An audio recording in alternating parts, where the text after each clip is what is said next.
We be live. Hello, Durud and Shalom, and hola. Hola, how you doing? Good, good. All right, Monkey. Past 24 Yes. hours. What's Iran been stuff. going on? How are you feeling? I always like to check with my monkey. Okay, so here's the thing. Last night we went to an in-depth analysis of the 5x5. And after that I was a little exhausted and I just hit the bed. So I don't know exactly what happened after your show with Ali.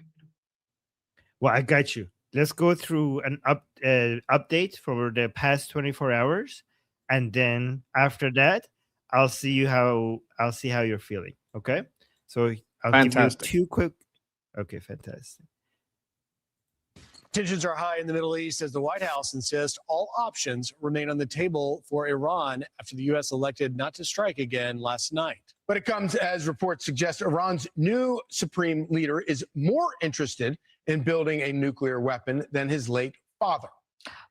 So again, we already clarified this yesterday. That is not true. The father was just playing the long game. The father was tricking was Democrats into believing he's not interested, but he was absolutely interested in a nuclear weapon. The only difference is that this is now more urgent for the son because other deterrence capabilities of the Islamic Republic has been destroyed by the Americans and Israelis. So getting to a nuclear bomb is now more urgent. But the father, Ali Khamenei, was absolutely as interested and determined to get the nuclear bomb as his son. Everything it wouldn't make any sense. What he was doing wouldn't make any sense if he wasn't. Do you agree, Monkey? Yes, we also discussed that this type of messaging would show a possible prepping of the people. And if it was only Fox, I wouldn't think too much of it. But the fact that it was also on the New York Post, I think it was, or the Washington Post, New York, I don't remember, New York Times, I think it was. That kind of sends a signal. I'm still waiting to see what other major left leaning publications put it out there. But there's also an aspect of this that's messaging. Good point. And Chief Foreign Correspondent Trey Yinks is in Tel Aviv with the latest. Trey? Yeah, hey guys, good morning. The United States has stopped hitting Iran for the moment after 13 straight nights of strikes that ended late last week. Reports do indicate there are diplomatic efforts underway to get the United States and Iran back to an agreement. And we do know this, as President Trump indicated on Friday, he believes Iran still wants to make a deal. And every once in a while, they're going to set some things up, but they don't have much left. And by the way, they are talking to us right now. They'd love to make a deal. I don't think they're ready to. I don't think it's time yet, but I'm willing to listen. But they cannot have a nuclear weapon. While diplomatic efforts unfold with Iran, the Iran-backed Houthis in Yemen are once again in direct conflict with Saudi Arabia after attacking two Saudi-owned oil tankers last week. The Saudis responded with heavy airstrikes against the Yemen-based proxy group. The Houthis then ramped up attacks on Saudi oil refineries, launching new missiles over the weekend. Days ago, President Trump issued a warning to the Houthis, saying that if attacks on vessels in the Red Sea continue, that both the Houthis and Iran would pay a military price. Despite this, the Houthis are still threatening the Bab al-Mandab Strait, saying that a blockade on Saudi vessels remains in effect. We're also tracking another interesting development involving Ukraine. Ooh, this is the most interesting part of the recent development. Okay, the two wars, which were always connected, are now getting more connected.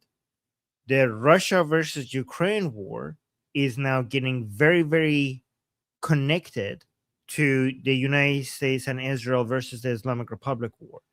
And there is a chance that they're going to be completely merged with each other. There might be a merger.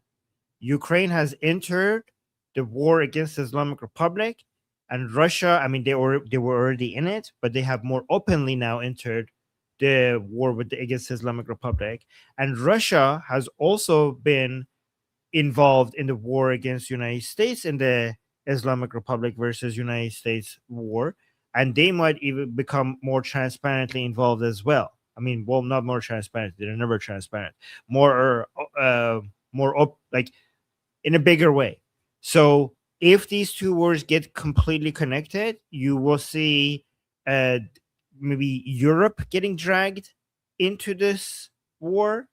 I do think that the Israelis have been communicating with the Ukrainians, hoping that there will be a more global coalition against the Islamic Republic, and getting Ukraine involved, which is in their strategic interest to get involved, is a way to get Europe involved as a whole, because Russia is involved, so Europe should be involved.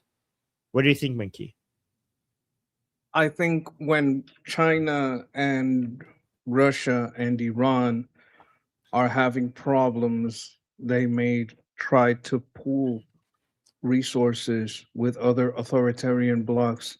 And if an authoritarian bloc becomes all involved, then the more liberal democracy, constitutional republic bloc might be involved. And I highlighted a comment here that kind of like shows where this could go. World War III. Yeah, it could go that direction. Which is Jeff has been saying for like a week. No, actually like a month. Right, yes. We're also tracking another interesting development involving Ukraine. According to Ukrainian President Volodymyr Zelensky, Ukrainian forces struck Iranian vessels that were carrying military cargo between Russia and Iran in the Caspian Sea, an expanding front in this war. Countries across the region do remain on alert today, including Israel. The Israelis held a cabinet meeting this morning, and there are questions about what the days ahead will bring. Guys? Thank you, Trey. Well, here's a more recent one, actually, from Trey. That was from earlier, like 23 hours ago. But now he's a more recent update. The past 3 nights, the United States has halted strikes against Iran, but the White House is making clear the military option remains on the table as the administration is exploring a variety of options moving forward with both diplomacy and intense economic pressure. The U.S. naval blockade does remain in effect, costing the regime hundreds of millions of dollars per day. The Iranian regime is isolated, economically devastated, militarily devastated. Inflation is spiking. The currency is tanking. Foreign currency reserves are gone. And we're starting to see the Iranian government even not be able to pay its own workers and even its own military. Axios reports that the top U.S. military commander in the Middle East, Admiral Brad Cooper, recommended stopping the bombing campaign around the Strait of Hormuz because it has reached the limit of its effectiveness, according to 2 sources with knowledge of his position. Okay, so what do you think about this? They're reporting that it was Admiral Brad Cooper, and if you actually look at the more detailed reporting, it was Brad Cooper that reported to President Trump that one reason why they shouldn't escalate is because of low Patriot missile interceptors. Some people are saying this is fake. There's another reason. Some people are saying, no, this is actually true. There are low on interceptor missions. Some people are saying it's something in between. The low missile interceptors is a thing, but they might be exaggerating it here, and the real reason is something else. And then I think Jeffrey in our group call, he was suggesting that this is true, but it wouldn't matter if they would just go for the head of the beast, and if they just go finish the job immediately and bring everything down. Even though this is true, it wouldn't matter that much that they're low on missile interceptors, because there would be no one left to shoot the missiles anyways for you to intercept them if you just go all in and finish the job. But I think like with the plan that the Americans have in mind right now, which is more bombardments in the south and maybe some ground operations, the low missile interceptors are an issue. So these are the different theories. Which one do you think is closer to the truth, or do you have a theory yourself? Well, you have to see who's going to use them. Like that's a regional interceptor, right? So we're running on low. We're running low on missiles for Jordan. We're running low on missiles for Kuwait, for Qatar, for Saudi Arabia. That's who we would be running low for. So it's possible. It's possible that we need more in Jordan. Like it's very possible. Now, is the US running low on interceptor? No. I reject that completely. Are the U.S. allies in the region running low? Is a very different question. And I would say to them, oh, gee, you need more missiles? Maybe you should do more bombings with us. Maybe you should sign that Abraham Accord. I mean, you want defense? And nobody, I don't see Europe over here helping you. I don't see China over here helping you. So who's going to help you? Is Africa going to come help you? Is Russia going to come help you? They're not helping you. They're helping the guy that's bombing you. So, maybe they'll show up, maybe they won't. We're not giving you ours. We may like, try to get some more for you, but you better sign that line and sign it soon. Like sometimes I wonder if we're trying to make a deal with Iran or we're trying to make a deal with other people. And that's what's holding us back. Because let's say we decapitate Iran right now. Well, they don't need to sign because their problem is gone. Do I need Saudi Arabia to sign an accord if Saudi Arabia is no longer scared of Iran? Do I need Qatar to get on board with the Abraham Accords? Do I need, I'm just throwing names out there. Do I need all these people? Do these people need to sign the accord if their problem is gone? Right. No. This is like an evil analysis, right? Because we would be the bad guy in this scenario. We'd be saying, oh, maybe I got missiles, maybe I don't. Maybe I strike them maybe I don't. You gonna sign that line or what? You understand what I mean? I think it's smart. I don't think in long term it's not not evil. It's smart. It's a smart thing to do because United States wants to go and focus its attention on elsewhere, instead of having all of these. I mean, what's evil, in my opinion, is these countries leeching off of the resources of U.S. military without much in return for the U.S. military. I think this is basically using their disadvantage to make them realize that it's time that you basically take more responsibility, and this is your region. Like, why should the American taxpayers always be here cleaning it up for you? So I think it's just getting a better deal. Let me between the United rephrase States military. I should rephrase this because it's going to sound like I'm saying it's evil to push these people into signing it. It is deceptive for them to tell us, the U.S. population, the problem here is we're not getting the deal from Iran, when what we're actually trying to do is get everybody else to sign that deal. Because we could, if we wanted to, take out Iran. But we're waiting till everybody else signs that deal so they coordinate and have joint operations in their military, start normalization of relations with Israel, maybe have that happen. And that will not happen when Iran stops being a problem. Is that what the deal we're really waiting for is not with Iran. That could be it. That's not something I've talked about before. My problem with it is, Iran could say, oh, yeah, we agree to everything. But even if they do agree to everything, we could say, oh, no, but you got to change this word and make them go back to the table. Well, what we're really trying to get is not even about them. Yeah. By the way, guys, if you have any questions in the chat, let us know. Monkey is paying attention to the chat while I play these videos, and he's going to star your questions. Oh, we already got a super chat. Casey, thank you so much, Casey, for the super chat, saying Mark Levin talked about the Shah last night. I have it ready. I just waiting for, I don't want to play it at the beginning. And yes, thank you so much for paying attention to all of this, guys. You guys are amazing. I have it right in our list. It's a very important new update. I'm very excited to share that with you guys. Very excited to share it. So thank you for bringing that up. Now we could actually use this to get people excited about what I'm about to show you guys. And Steve is a very important point. Is saying monkey is smart. Yep, this is the smartest monkey I've ever met, for sure. Yes. Thank you. Okay, thank you. Okay, yeah. Oh, one thing else I want to mention is that what do you guys think about? I think it's a very the Ukraine getting involved is going to be very devastating for the Islamic Republic.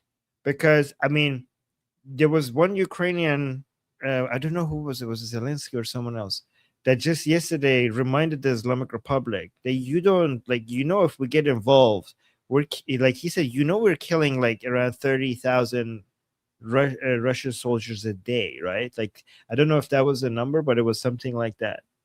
But like, we're doing that. You don't want to mess with us. If we come to Iran, you're not gonna like it. Which is He's our European Jelani. Yeah. Yes. They are pretty effective. Like, they are. Like, I know we've been praising United States and Israel a lot, but I think a lot of people who pay attention to the Middle East, but not paying attention much to what's happening between Ukraine and Russia, once Ukraine gets more involved in the Middle East, they're gonna be like, holy crap, these guys are good at what they do. Well, I think it's just closing another line of supply. That's basically what they're doing, right? Yeah. Because what they're hitting is ships that were supplying from the north. Yeah, I mean, and also the Islamic Republic has been killing Ukrainians in the hundreds of thousands by providing, unfortunately, this is like something a lot of people need to know. This is like a huge tragedy that doesn't get talked about. The Shah, I mean, it does, but we should talk about it even more. Is the Shahed drones that the Islamic Republic provides to Putin that has been killing so many Ukrainians, right? Like so the Islamic Republic has been involved in killing Ukrainians in unbelievable numbers. I remember they've been hitting those factories of Shahed drones in Iran since before even Syria fell. Like, this has been going on for a while. Yeah. Okay, let me actually check. I think Israel hit factories though. Yeah.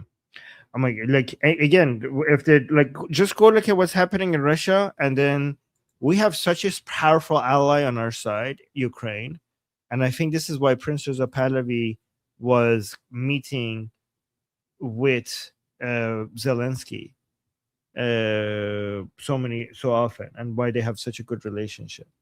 So let me see what the actual number is. So I know I said 30K, guys. I was like, I was just talking about what that politician was saying, but maybe he was saying a month. So that number, I don't remember the number. So okay, daily is 1,000. So basically, he was probably saying a month. Daily, they're killing 1,000 to 1,500 Russian soldiers. So basically, around 30,000 Russian soldiers a month. But yeah, let's continue with this. Now, despite the pause in military action, countries across the region remain on high alert. Israel's Prime Minister Benjamin Netanyahu spoke with Fox News over the weekend ahead of his trip to the United States, where he described what will happen if Iran attacks first. If Iran attacks Israel, either directly or through proxies, either with ballistic missiles or UAVs or killer drones, it will make a terrible mistake, because our response, Israel's response, will be very, very forceful. We're also tracking another interesting development in this conflict involving Ukraine. According to Ukrainian President Volodymyr Zelensky, this weekend, Ukrainian forces struck Iranian vessels that were carrying military cargo between Russia and Iran in the Caspian Sea. The Iranians responded by saying the strikes cannot go unanswered. There are a lot of... This is a trap. Because I think this is a trap, because they could have hit it and not announce it. And the Islamic Republic, if they didn't announce it, the Islamic Republic would have pretended that it was not the Ukrainians, and it would not require a response to the Ukrainians, because the Islamic Republic doesn't want to get involved with Ukraine. The fact that Ukraine hit the ship and then came out publicly announced it that this was us, is that they're trying to force the Islamic Republic to respond. So they want in. They won't end on this fight. I think That's what it's about time. Like, let them get in. They've been, under this regime's basically weaponry, the attack of their weaponry, their supply lines are a direct threat to Ukraine. Who knows how directly they're tied? I don't know. It could be more than we know. I hope this brings Israel and Ukraine closer together, because I know Israel had something to do with this plan. It's, Ukraine and Israel are both fighting, on the right side of history, but it's been difficult for them to have a, a positive 100% positive relationship with each other because of Russian ties in Israel. So, but I hope this brings Israel and Ukraine closer together with this, because they're shared enemy, the Islamic Republic. But the Russia issue makes it a bit difficult. Caspian Sea. The Iranians responded by saying the strikes cannot go unanswered. There are a lot of moving parts right now in the region, but there's also an ongoing U.S. military buildup to give President Trump a variety of options moving forward. This is a good update. Speaking of Israel, Speaking of Israel, Prime Minister Netanyahu was on his way to meet President Trump, and right before he left, this is what he posted. Oh my God, it's in Hebrew. So let me read the caption. Saying, I am on my way to Washington for a meeting with our friend, President of the United States, Donald Trump. This is my 8th meeting with him since he was elected president. More than any other international leader, it is a great privilege, but it is also a great responsibility. In my experience as prime minister, one must act in these complex times with both great determination and great wisdom. We will discuss all of the topics on the agenda headed by Iran. I am setting out on this mission with one clear goal: to ensure the security, strength, and future of our dear state of Israel. So, Mikey, what do you think is going to be exchanged in this meeting? Like, I mean, I know we can't tell for sure, but what do you think this meeting is about, and what do you think the result of it is going to be? Well, first of all, he should drop by New York and tell Mandani, what's up? What you gonna do? What you gonna do, homie? Yes. What's up? I heard you talking lots of poo-poo. What you gonna do? Yeah. That should definitely happen. I think there are things that you wouldn't talk about over the phone. I think they're gonna sit down in some kind of skiff, some kind of briefing room, and talk about some joint strikes about what's going on. Like I was saying before, if part of why we're holding back, it's because we're not waiting for a deal with Iran. We're waiting for the Abraham Accords to expand into other places. That would be a discussion to have with Israel, which is basically being represented here by Netanyahu. So if my earlier deduction pans out to be true, then this would be directly relating to that. Because maybe they did get an offer to accept from Saudi, but the Saudis have some conditions, and that would need to be discussed with Bibi. Does that make sense at all? Yeah. Why do you think he needs to discuss that in person instead of like through secure lines, though? I don't know. Maybe there's things we would tell Bibi that we wouldn't tell his security apparatus directly. Mm-hmm. Like maybe we don't. That's just one assumption, because remember, sometimes intelligence agencies are politicized. You understand? And you're in the middle of a political campaign. So if you want something, look, I'm going to tell you this, right? But you decide when to use this information, either publicly or privately. This is what I want to do. I don't know how you want to shape this with your public, because we got to understand, if there is going to be a deal with the Saudis, if there is going to be a deal with any other of those regional partners, that has to be disseminated to Israel. And who is going to better know when to use this information politically than Bibi? Let him choose how and when to say it most effectively. Maybe for his campaign, maybe not, but definitely so that it doesn't cause some kind of backlash, misunderstanding, how to say it right. Well, I would rather any of those talks Bibi be the one, because it's like half diplomatic, half military intel. I would rather talk about it personally, have a long talk about future plans. So there's a lot of things to be discussed. Maybe I want to talk to him about these nuclear reactors too, get his take on it. Just sit down and have a long talk about it in a secure place where you're not limited by time. You don't have people calling on you because they know he's just on the phone. We'll just wait at the door. If they're like, nobody's gonna bother us, we're sitting here alone, it also gives you a lot of breathing room to discuss a lot of topics. You know what I mean? Yep. All right. One more. I want to see before we go to the Pahlavi video, which is what we've been waiting for. I want to do one more video that because the title is Trump pauses Iran strikes for third straight night. I just want to see if okay, it's basically the same. Never mind. I'm not going to do this one. Let's just go to the Pahlavi video. I think they're going to do it's 2 minutes. Let me just see if they say anything new regarding if it's because of the interceptors or anything like that. Giving diplomacy efforts more time as President Trump moves to pause U.S. strikes on Iran for the third night. Chief Foreign Correspondent Trey Yanks joins us live from Tel Aviv with the latest. Trey. Yeah, hey guys, good morning. For the past 3 nights, the United States has halted strikes against Iran. Axios reports that the top U.S. military commander in the Middle East, Admiral Brad Cooper, recommended stopping the bombing campaign around the Strait of Hormuz because it has reached the limit of its effectiveness, according to 2 sources familiar with knowledge of his position. Now, the White House is making clear that the military option remains on the table. Okay, wait a minute. According to who? Did you hear that? That was very sneaky. That's bullshit. That's basically okay. According to bullshit, 2 people not even familiar with him, not 2 people familiar with his position. What is that? That's basically nothing. Yeah. So basically, we shouldn't take that into account. So why is Trade reporting on it then? Why is Fox News reporting on it then? Because they want to shape a narrative. Okay. Interesting. And the narrative, this is why we're doing it.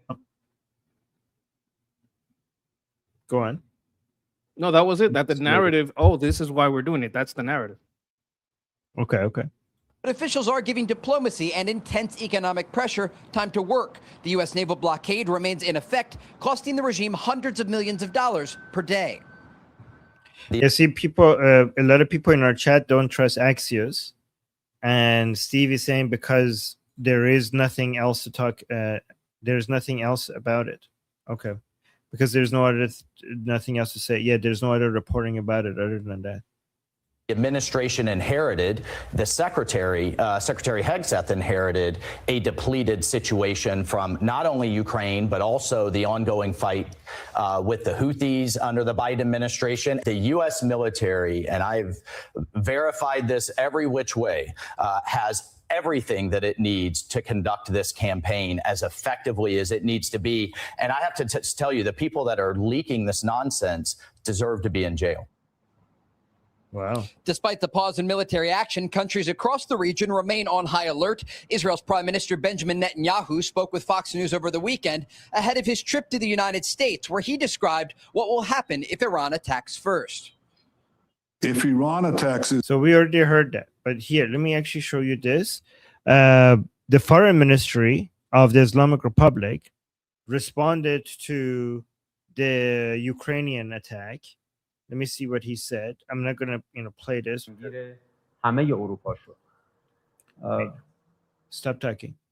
All right, here. He's saying the behavior of the Ukrainian president is reminiscent of the behavior of anarchists who, on the eve of World War I, carried out theatrical and very dangerous actions whose consequences affected all of Europe. Wow.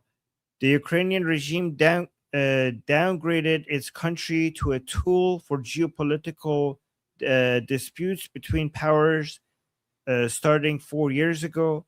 During this period, it has accused various countries instead of focusing on solving the problem and saving its country and the region from the war it has imposed on Eastern Europe.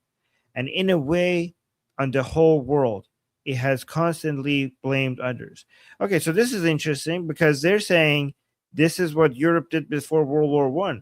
So, Monkey, this Bagai guy, the foreign minister of the Islamic Republic, he thinks that what Ukraine is doing might start a world war, like you were saying earlier.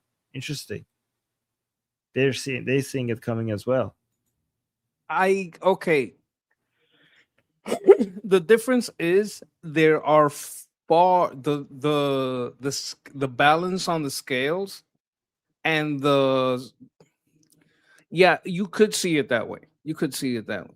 You could see the parallels, right? You could definitely see the parallels. But the big difference is the nukes and the scales. The scales are so much in our favor, it's not even funny. Why does that matter? Because the only thing that can balance it is nuclear weapons. There's no way for China to win without them. There's no way for Russia to win without them. If it becomes a world war and more nations start getting involved, there's no other way. They have no other way. Or they cede that they have to give up Iran. They have to give up all of their interests in South America. They have to give up where else do they have power? They have power in a lot of places, but they are losing so much influence. Just, I don't know, I guess it's logic that all of these authoritarian regimes are either functioning on their own or basically separating themselves, like rejecting the whole notion, the whole political philosophy. There's a third way. Russia could see a revolution. That's the third way. Not a revolution like what happened with Stalin, but a switch like what happened when the Soviet Union fell and it became something else. Like Russia went from communism to socialism, basically. Right? It could change into something else. I wouldn't say capitalism. I wouldn't trust the oligarchs who, grab Putin and disappear him or defenestrate him or whatever they do to make a better system. But there might be a change coming. It's not looking good for China either. When you look at China's economy, when you look at China's infrastructure, when you look at China's military, it is not looking good. So people say World War III, and I would see a World War change, but I wouldn't call it World War III because the only thing they can do is launch a nuke, and even that won't guarantee that they'll be able to control their population. Right. So there's some comments I want to highlight. Shauna saying they are comparing Ukraine to anarchy because they believe that Ukraine is part of Russia. Yep, they're on the wrong side of this. Thank you so much, Shauna, for the point. And Steve is saying, can you even call it world war if it's one or two countries against the whole world? I mean, that's why I prefer calling it a Cold War.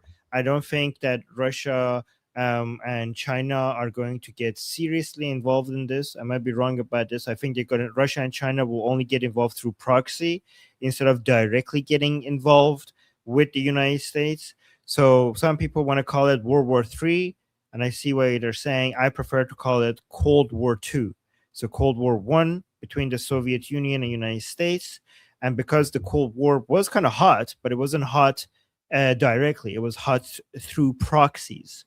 So this is another Cold War between China and Russia on one side and United States and Israel and its allies on the other side. But because it's not going to, if it's directly between Russia and China directly getting involved against the United States, that would look like a world war. But if they're fighting against each other through proxies, that would look like a Cold War. So I think it's more, in my opinion, it's more like Cold War II rather than World War III. Okay, if I may.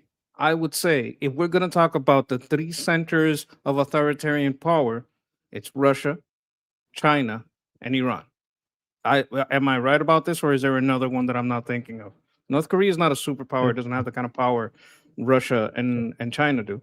The only one that's even close is Iran, and it's far behind. Right? So yeah, those are the three.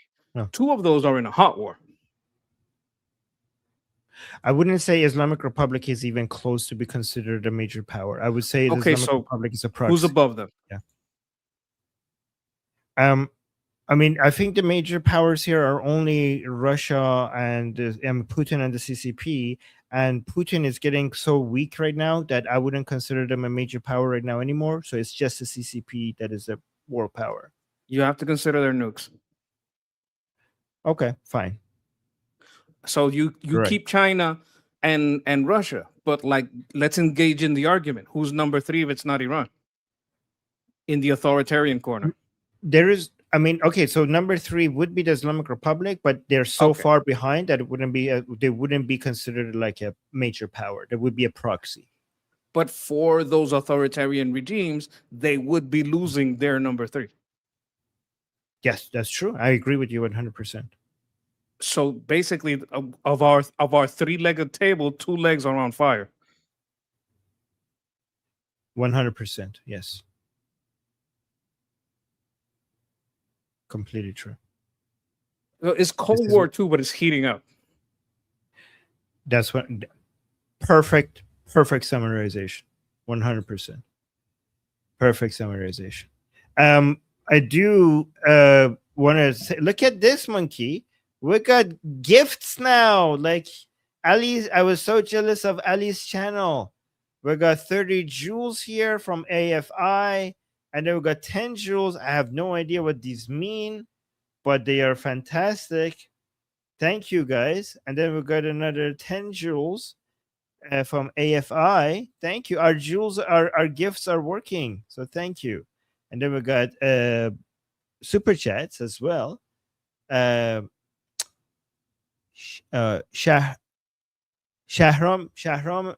Irani, thank you so much for the super chat, saying greetings to Iranian, Israeli, and American people, and to all peace-loving and freedom-loving nations around the world. Javid Shah. What a beautiful message! Isn't that a beautiful message? I love that beautiful message. Payande Iran. Payande Iran.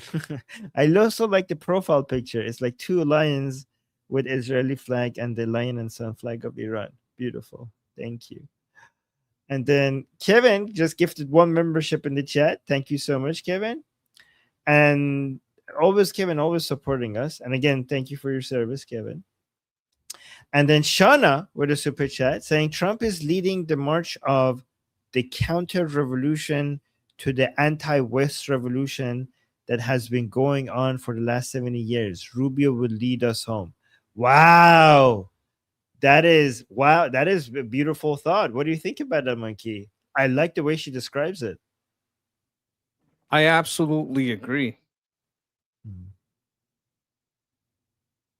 I That's actually beautiful. want to send you a link that supports that. How Rubio is sort of leading the way on this, especially in South Really? America. Okay. You don't have to watch it. You can just read it because it's in Spanish. Okay. Let me bring it up. This is relevant to Shauna's super chat. It's saying Colombia's president-elect. Oh, do you want to read this, or should I? Sure, I'll read it. Colombia's president-elect, Abelardo de la Espriella, says he'll close embassies in Algeria, Azerbaijan, Barbados, Cuba, Chechnya, Ethiopia, Ghana, Haiti, Hungary, Malaysia, Nicaragua, Romania, Senegal, and South Africa. Like, he doesn't want any of that influence. He's going full in on American exceptionalism. And he'll also cancel plans for an embassy in Palestine, cancel that, and merge Colombia's diplomatic mission in France and Italy. Like, I don't know what merge means. Like, he's gonna turn both of those into one instead of having one for Colombia and one. No, we're gonna have one for these 2 places. Maybe put it at the border. Like, we're not wasting a lot of money on this. He also says Colombia will maintain diplomatic relations with all countries except Cuba and Nicaragua, but he's like closing down like budget. He's like, we're not wasting money on this. We'll talk on the phone. You can call me. Give me a little ring-a-ding. That's amazing. That's crazy.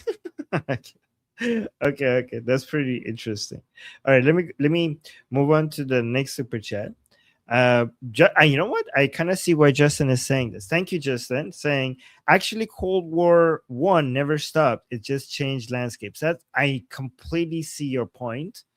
And but it still makes sense to call it Cold War II, maybe, because World War II was also connected to World War One. So even though they were connected, we gave them two different numbers, or 11. I don't know. I lost count. So even the Cold War II is a continuation of Cold War One, because there was a gap in between. It still makes sense to call it Cold War II, in my opinion. But I see your point 100%. Just right. Monkey, look at this! Yay! I know you like this. I have this one guy. from him that you should see. Send it. I have one from him that you should see. I haven't seen it, but I read what it says, and it's Asmongold reviewed it. That's why I saw it. Let me see if I can find it. Oh, here we go. And I gotta find it on my Twitter. Here's the Twitter bookmarks. I had it bookmarked, and one of the things that he says, like I saw the reaction and kind of the gist of it, but I didn't really see it. Okay, bookmarks. US React. Here we go. All right.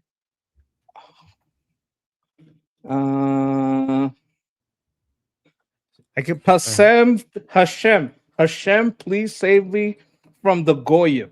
It's like he's converting. He's converting to Judaism.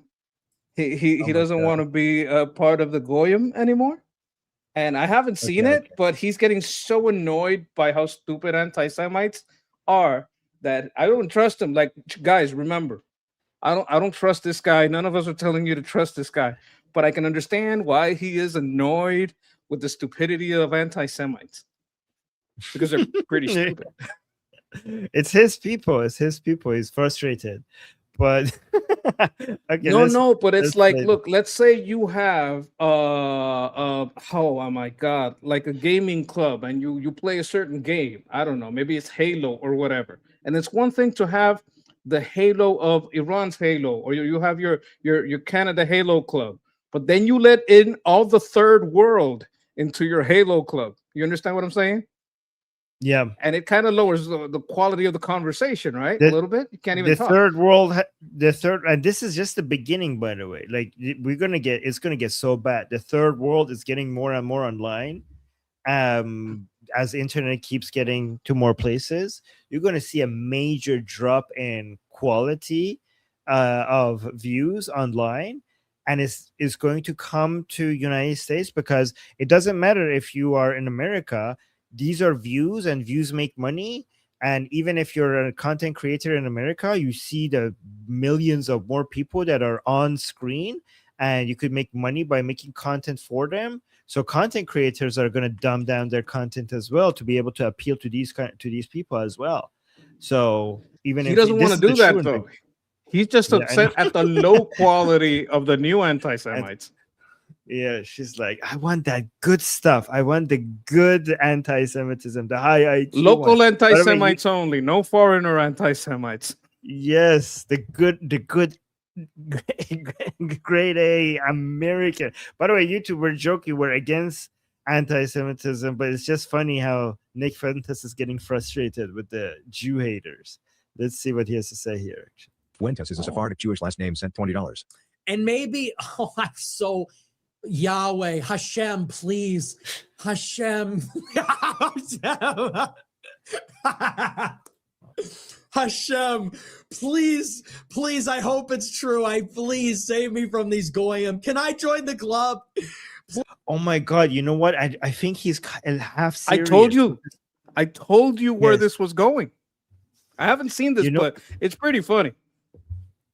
Because I think he thinks like the Jews are doing it right and his people, white people, are doing it wrong.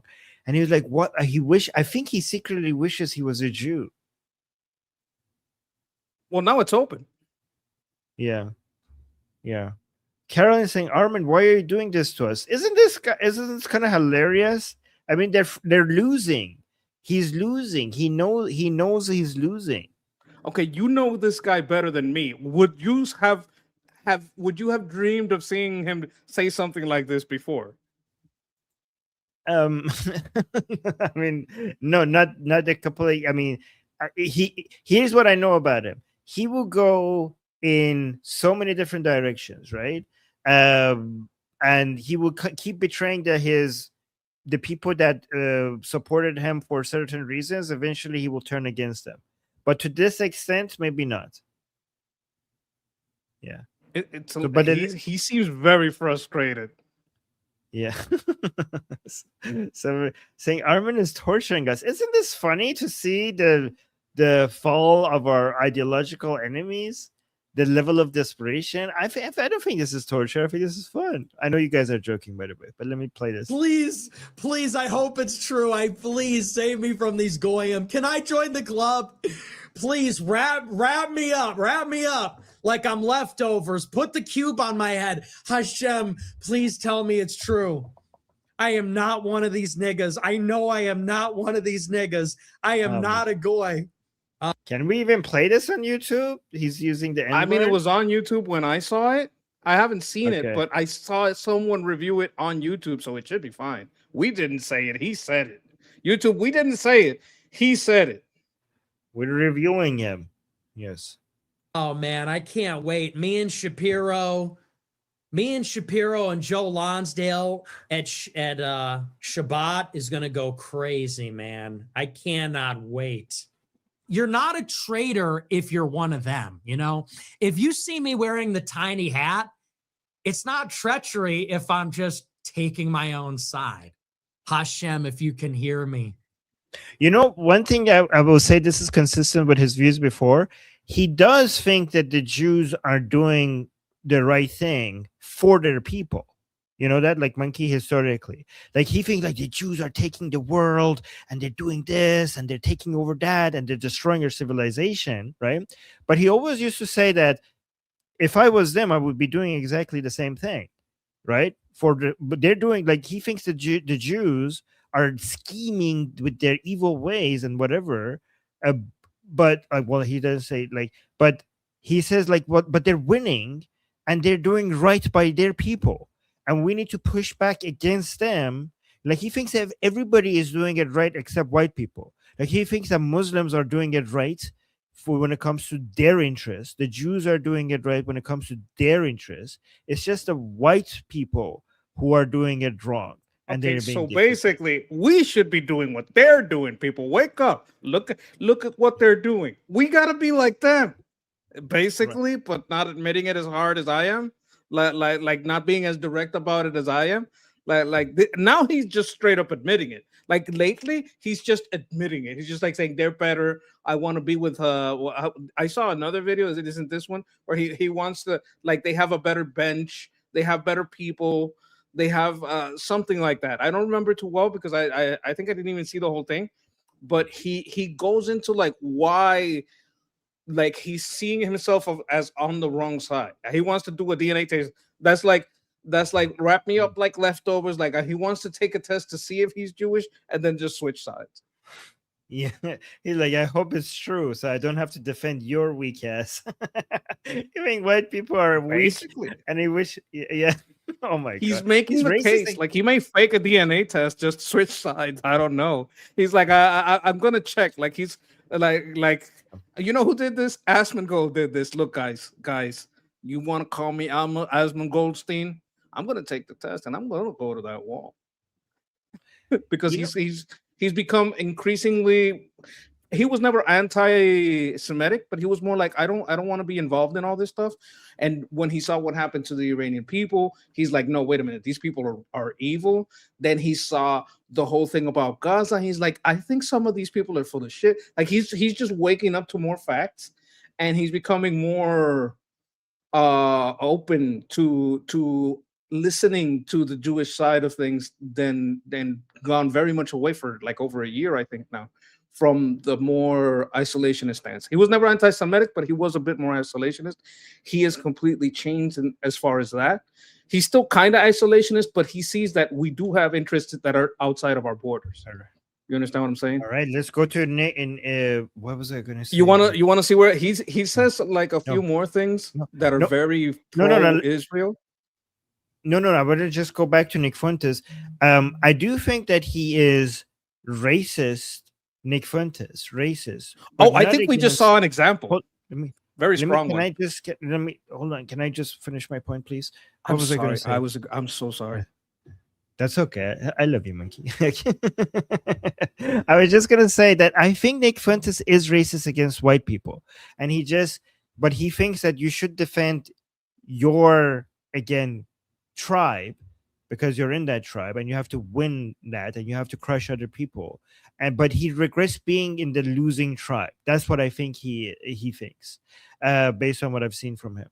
And he wishes that he was like part of these other tribes that are know what they're doing. Like they care about family, they care about strength, they care about destroying their enemies. So it's interesting because a lot of people think he's a white supremacist. I think he's an anti-white racist that is defending his tribe because he thinks that's the right thing to do, but he wishes that he was a member of a different tribe. That's what Tribe, best tribe is what he's thinking right now. I thought you were saying he's racist in general, and I'm like, oh, I think we just saw an example. No, but I do think he's racist against white. You are correct. Yeah. Thinks they're weak. Please open the path. No, just kidding. It's obviously a joke. I reluctantly accept my leadership over you people. Yeah. Look how much he hated over you people. You people. He hates them.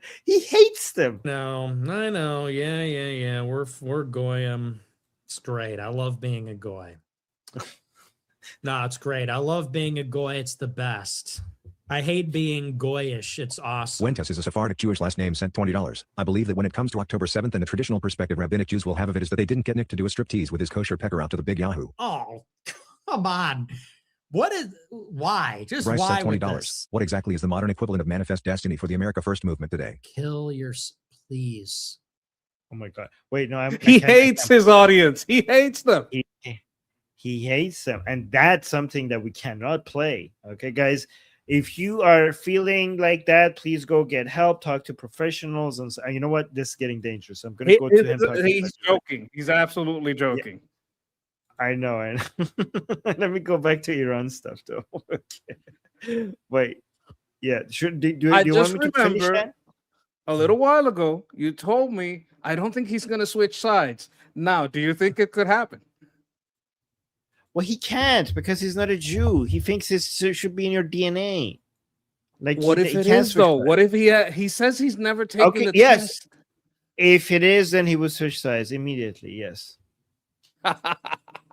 Yeah. but he can switch sides. But let me I want to see the rest of this really quickly. I just want to pass the whole "go do this to yourself" part here, brother. I struggle to model the theory of mind that asks that question. How does that question I want to understand the genesis of that question. I want to understand the theory of mind that explains how that question is asked. What are you talking about? What the fuck are you talking about? My God. Do you understand anything I'm saying? Clearly not. That's the most heartbreaking thing about the show is realizing that like 90% of you have no idea what I'm talking about. 90% of you have absolutely no idea what I'm talking about. And you're just here for the kecks. You're just here for the giggles. He said nigger on the show. Like, that's what you're here for. Okay. Oh my God, YouTube. Oh my God, this guy is going to get us. You can say that on YouTube. Like, the other thing was more of a problem. But like, he is definitely hates his audience. I've seen this happen to other audiences, leftist audiences. Hassan is going a bit through it too.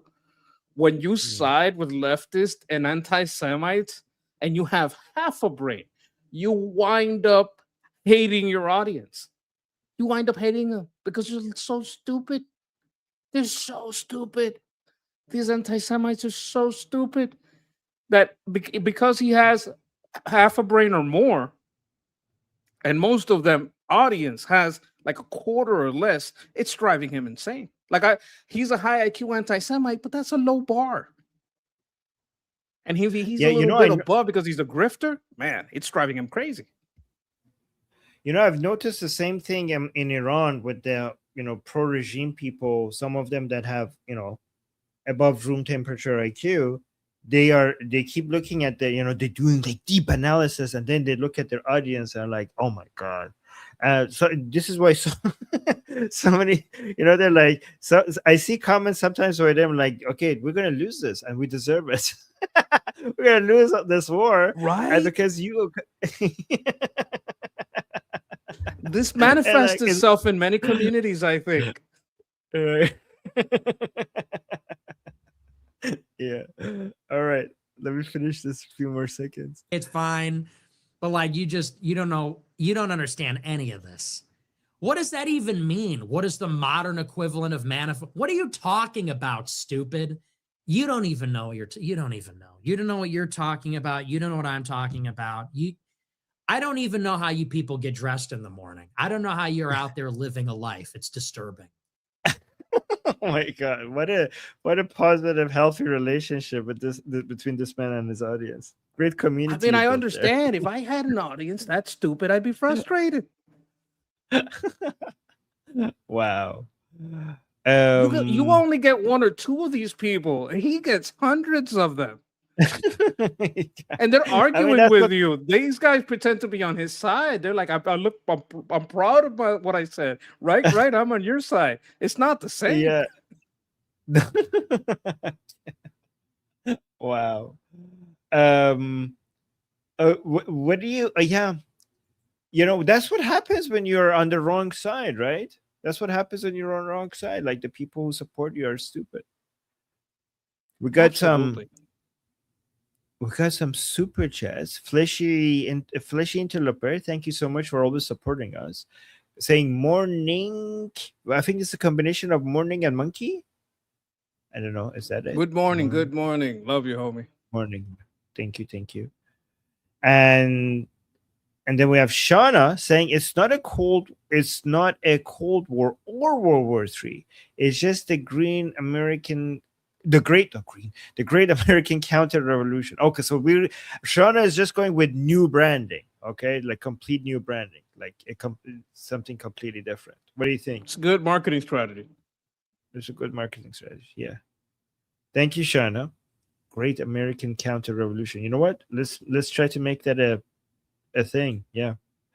And then Shauna with another super chat saying his issue, meaning Nick Fuentes, is that he believes that white people are a people or should be, but we're not and never were. By the way, neither are Muslims. It's a farce. Yeah, I mean, I reject the white people category as well. But again, we talk about these things the way they see it. Like, when we are referring to it, we're talking about it from their perspective. Muslim, though, is a category, I think. It's not a monolith, but it is a category. Thank you, Shona. I think we should also reject the black people category too. I don't think that category makes sense. Right, Monkey? Do you agree with that? Like, that category doesn't make any sense.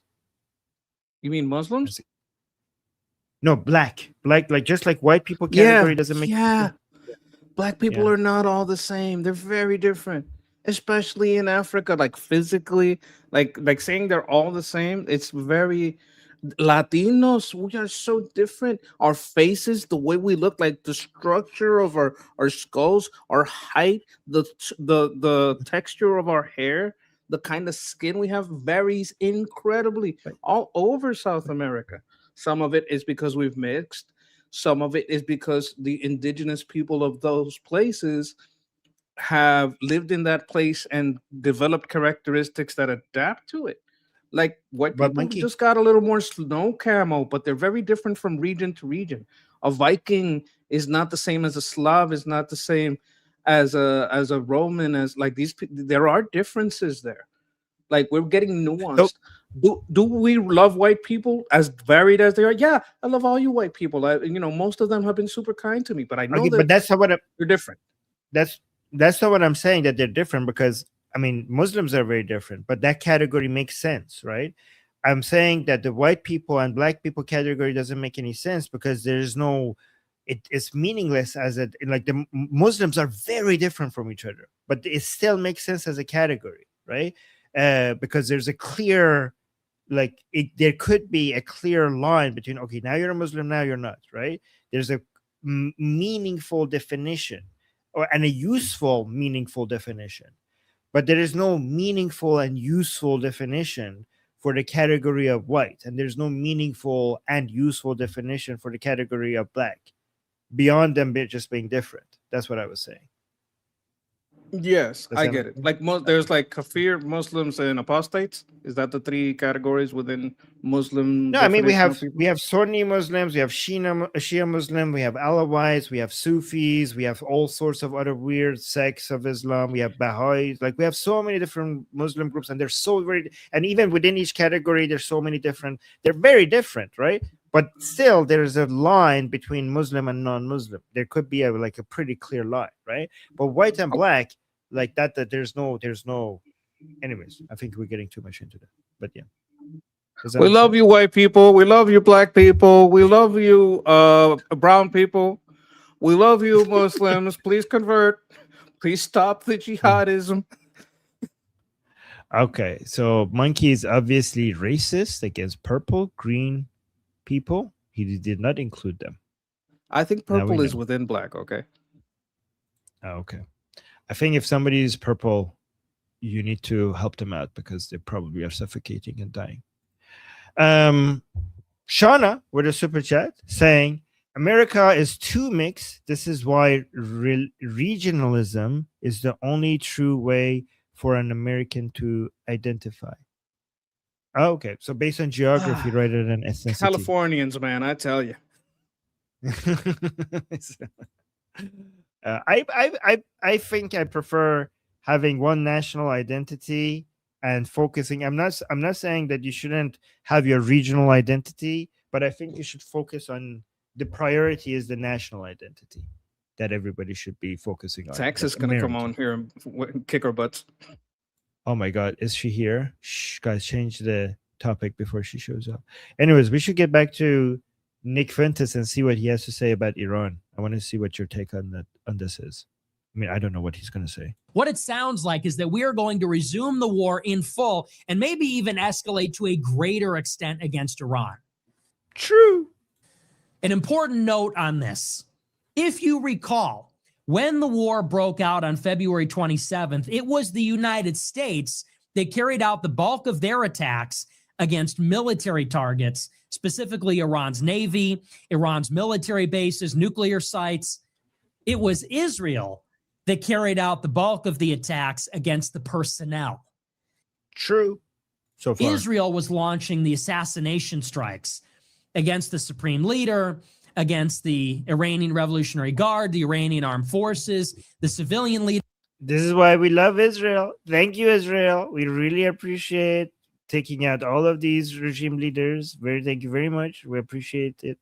All the cutlets you cooked for us. Revolutionary Guard, the Iranian Armed Forces, the civilian leadership. So if it is the United States that is going to majorly escalate against Iran, I would assume it's not going to be anti-personnel. It's going to be against military targets. And judging... I mean, to be fair, Americans have also killed some, not as much as Israelis, but they did participate in killing some high-ranking officials as well. By what the United States has done so far and what... Oh, if you want to say something, let me know, okay? I was just saying yes. Okay. They're threatening, what I would imagine is that what this attack is going to consist in is sweeping away everything in Iran's southwestern coast. Ooh, Monkey, Southwest. Maybe Nick was watching your commentary. Is he talking Ahvaz? Remember, your strategy was to go 3 regions, not just Bandar Abbas, not just Chabahar, Bandar Abbas in south, center south. Chabahar is southeast. So he's saying southwest. Remember, first time in response, you asked me what is southwest. I said Ahvaz. He's now mentioning southwest. Is Karg Island southwest or more center? Southwest. He might be talking about that also, but just in case Look, Nick, it's okay to talk to Hashem. All right. If Hashem takes you in, it doesn't have to be, it doesn't have to be by blood. All right. You just give up the calamari. You give up the calamari, just the tip. Give up the calamari, bam, you're in. And you don't have to deal with all these stupid people in your Oh my audience. God. I mean, if you That are is- listening, listen. Just give up the calamari. Besides, conservatives have more money, especially the smart one. These Star Wars don't got no money. You want to grift? Grift for good. I'm sorry. The Israelis must be so pissed. No, we don't want him. Let him keep his calamari. Wait, I can never give up calamari. Oh my God. At least once every 2 or 3 months, I have to have some calamari.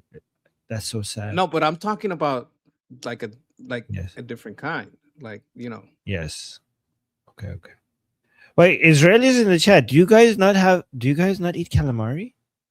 Let me change. Okay, I'll continue. Done so far and what they're threatening, what I would imagine is that what this attack is going to consist in is sweeping away everything in Iran's southwestern coast. And what is the purpose of this ultimately? So he said coast, so basically inland, not the Kharg Island. Well, it's a little bit unnerving because if so far we've been targeting radar, missile and drone launch sites, anti-ship missile launch sites on the southern coast, if we've been hitting rail. Oh, he's gonna say this means that the United States is preparing for some big ground operations, and this is why they've been hitting all of this so far. So to basically stop the blind Islamic Republic, hitting the railways so that basically resources for the military can't come in. So that he's thinking that the United States is unfortunately for him. So he's upset that this is probably a sign that some major escalation is about to happen, and that United States has to get in. Is going to go in. He's saying this is sad, and he's sad about it. But he also think that the United States doesn't have any choice at this point. Like he thinks like there's no way to get out of this. That it's either go all in or there's no way to. Well, I mean that's it. Like Nick Fuentes thinks that the time to not get involved was before, and now that we got involved, we have no choice but to go all in. Away bridges, power. Yeah. I mean, we have to figure out what we disagree with him on, because people might think we're fans of him. Oh, okay. What we disagree with, he's upset that that United States he thinks has to do this, but Monkey and I are actually thinking that this is the right thing to do for United States to go and finish the job. Right? Is that a accurate representation of what you think as well? We don't like some of the language that he uses, and some of how he treats his audience also problematic. Yes. But his audience is also would say the same or worse. So, what can we say? Let's just move on. I'm sorry. No, so Monkey, no, don't move on. This is actually, I'm actually going to continue with your point, because you made me now think that our audience should appreciate how much we love them. See how we would never say that to you. We have blessings, yes, hugs, kisses. See, yeah, guys, see how we treat you, Monkey and I. We love you. We appreciate you. We don't abuse you. We don't call you like names unless you're a Jew hater like the other guy, right? Like, but most of you guys, look at this. We even if we don't disagree with you, we're nice about it. See, but he's so abusive to his audience, right? We're good. We're good with you guys. I think we should also see how lucky we are, because our audience is also not like his. True. Oh, Omid is saying, no, you bully us. I do? No, I don't. When did I bully you, Omid? That's so... Okay. I don't know. Okay. That supply the southwestern coast. And if Trump is talking about dropping maybe 5 to 10 times more ordnance on Iran, then what that sounds like is they're going to try to push all of Iran's launchers deeper into the interior of the country. Why? Right. If the United States is going to escalate significantly, they're going to clear out what it sounds like is a buffer zone in southwestern Iran. That doesn't sound like the end of the operation. That sounds like the beginning of something. Ooh, okay, yes.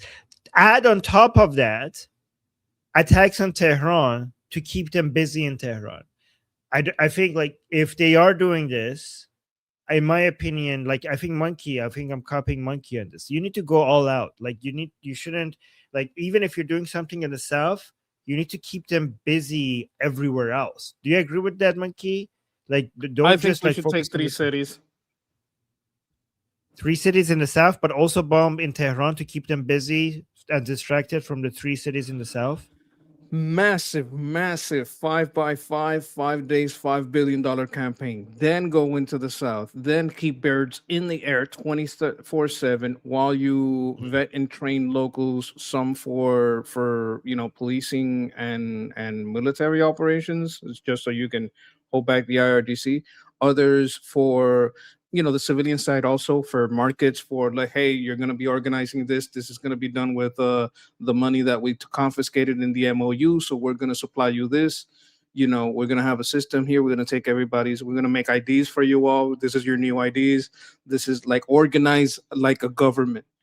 Teach them this is how we organize a government. You can try to follow it. Blah blah blah. That we would probably have to work with Nufti on this. But like a basic structure of organization of a government, the people get identified, the people get organized. They gotta have a commerce, right? Because we're not gonna make them like we gotta make them self-sufficient, and we gotta fix the infrastructure if they need power, if they need like these kinds of things we can provide. Like we could put a small reactor in a modular reactor in to make sure they have power and everybody in the north doesn't.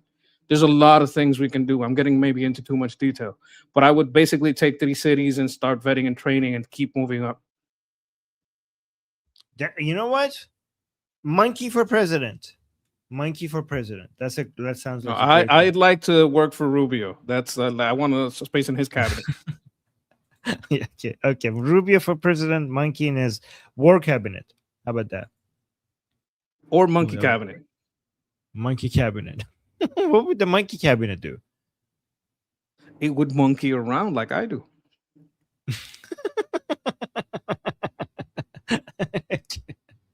Okay. All right, let's finish this. Something. And what that Oh, guys, I see your super chats. We're gonna get to them once I finish this video. might tend to indicate is that the United States would then be preparing ground operations. If the United States is talking about we're going to flow F-35s, F-16s, refueling aircraft, B-2 bombers, carrier strike groups in position, what that sounds like is they're going to wipe out everything on the coast. And while Iran is paralyzed, then the United States can launch Marine expeditionary units to maybe do targeted raids, not a full-scale ground invasion of Iran like we did in Iraq, but targeted raids on the islands in the Strait of Hormuz or the coast of the Strait of Hormuz. Because these were the options that were discussed early on. If we want to force the Strait of Hormuz open, how are you going to do it? Well, the choke point in the Strait of Hormuz are the islands. It is the islands which are impenetrable. The islands have blast doors built into the mountains on lesser time. So yeah, he's right. If you take the islands, you have taken the Strait of Hormuz. Okay, he's 100% true. But I don't like this plan. I don't. He's probably right that this is the plan. But then it's going to be so. I like Monkey's plan more than this plan. If this is the plan, I don't like it. If the plan is to just go take over islands and the southern coast just to be able to maintain control of the Strait of Hormuz, then this is going to keep dragging on. Then you have to be there, and then now you have to defend the American soldiers there, and then you have to keep going and going. Like this is too limited to focus on opening the Strait of Hormuz, and it's going to be costly, and it's going to just drag on. It's going to be like a multi-year war that you're going to have to keep defending the Strait of Hormuz, and they're going to keep building missiles. They're going to keep bringing things from Russia and China, and then you have to keep making more interceptors, and then you're going to have more dead American soldiers on your hand. The solution is to just end it. completely end the Islamic Republic. I hope this is not the plan. I mean, this is a major escalation, but it's not going to finish the job. Do you think I got this right? Well, okay. In my plan, the islands are a given. That's absolutely already. We already have the islands. The three cities are a plan to make this permanent and keep rising from there. Yeah, but does your plan also include on day one taking out layer 3, 4, 5, 6, 7 of the leadership and also the regional commanders of IRGC? I think that's the 5x5 strike package. That's part of the targeting that would the data that would be targeted. Like if they pop up their head, they're dead. If they don't, like they would have to. Like very much part of the plan. So don't stop peeling onions. Don't remove a layer and then watch how the next layer is going to do. Enough with the peeling. Just burn the onion. Burn the entirety of the onion, right? Absolutely. Chop it, dice it, slice it, saute. Yes.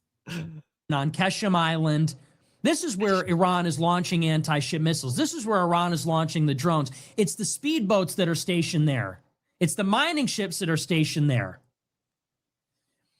If we're going to liberate the Strait of Hormuz, we need to be able to go for the islands. We need to put Marines on the islands. We need to bring the Navy into the Strait. But how do we do that?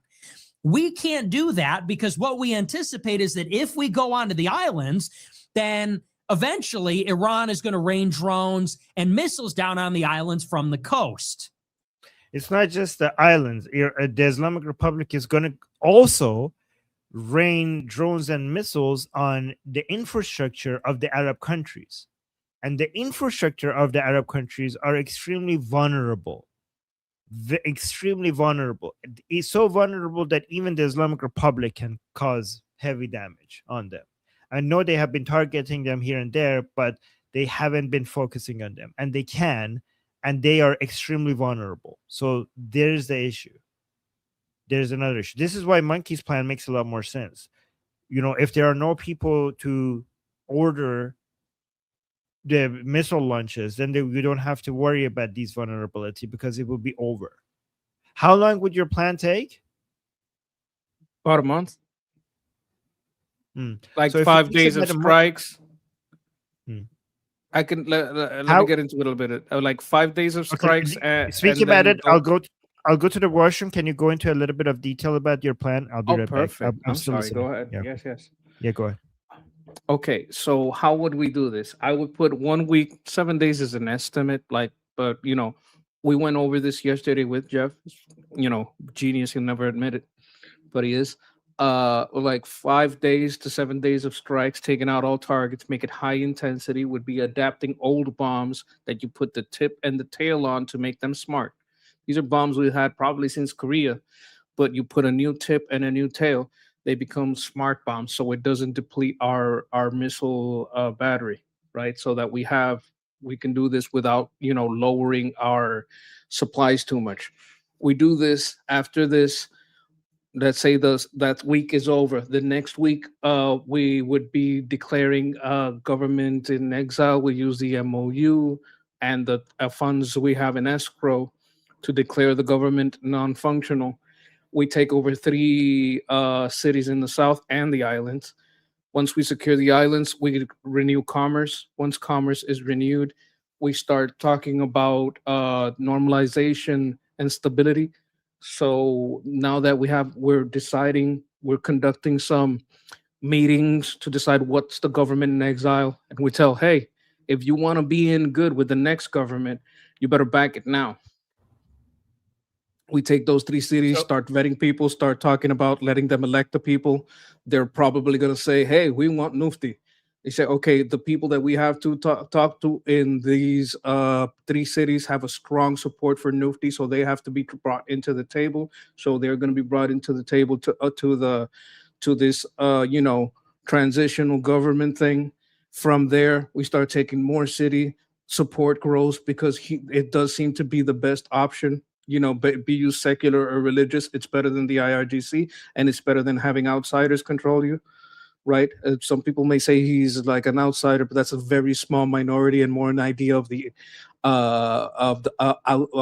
non-Iranians that say these things. So as support spreads, Nufti seems to be like the only viable option. Now we don't have 3 cities, we have 6 cities, right?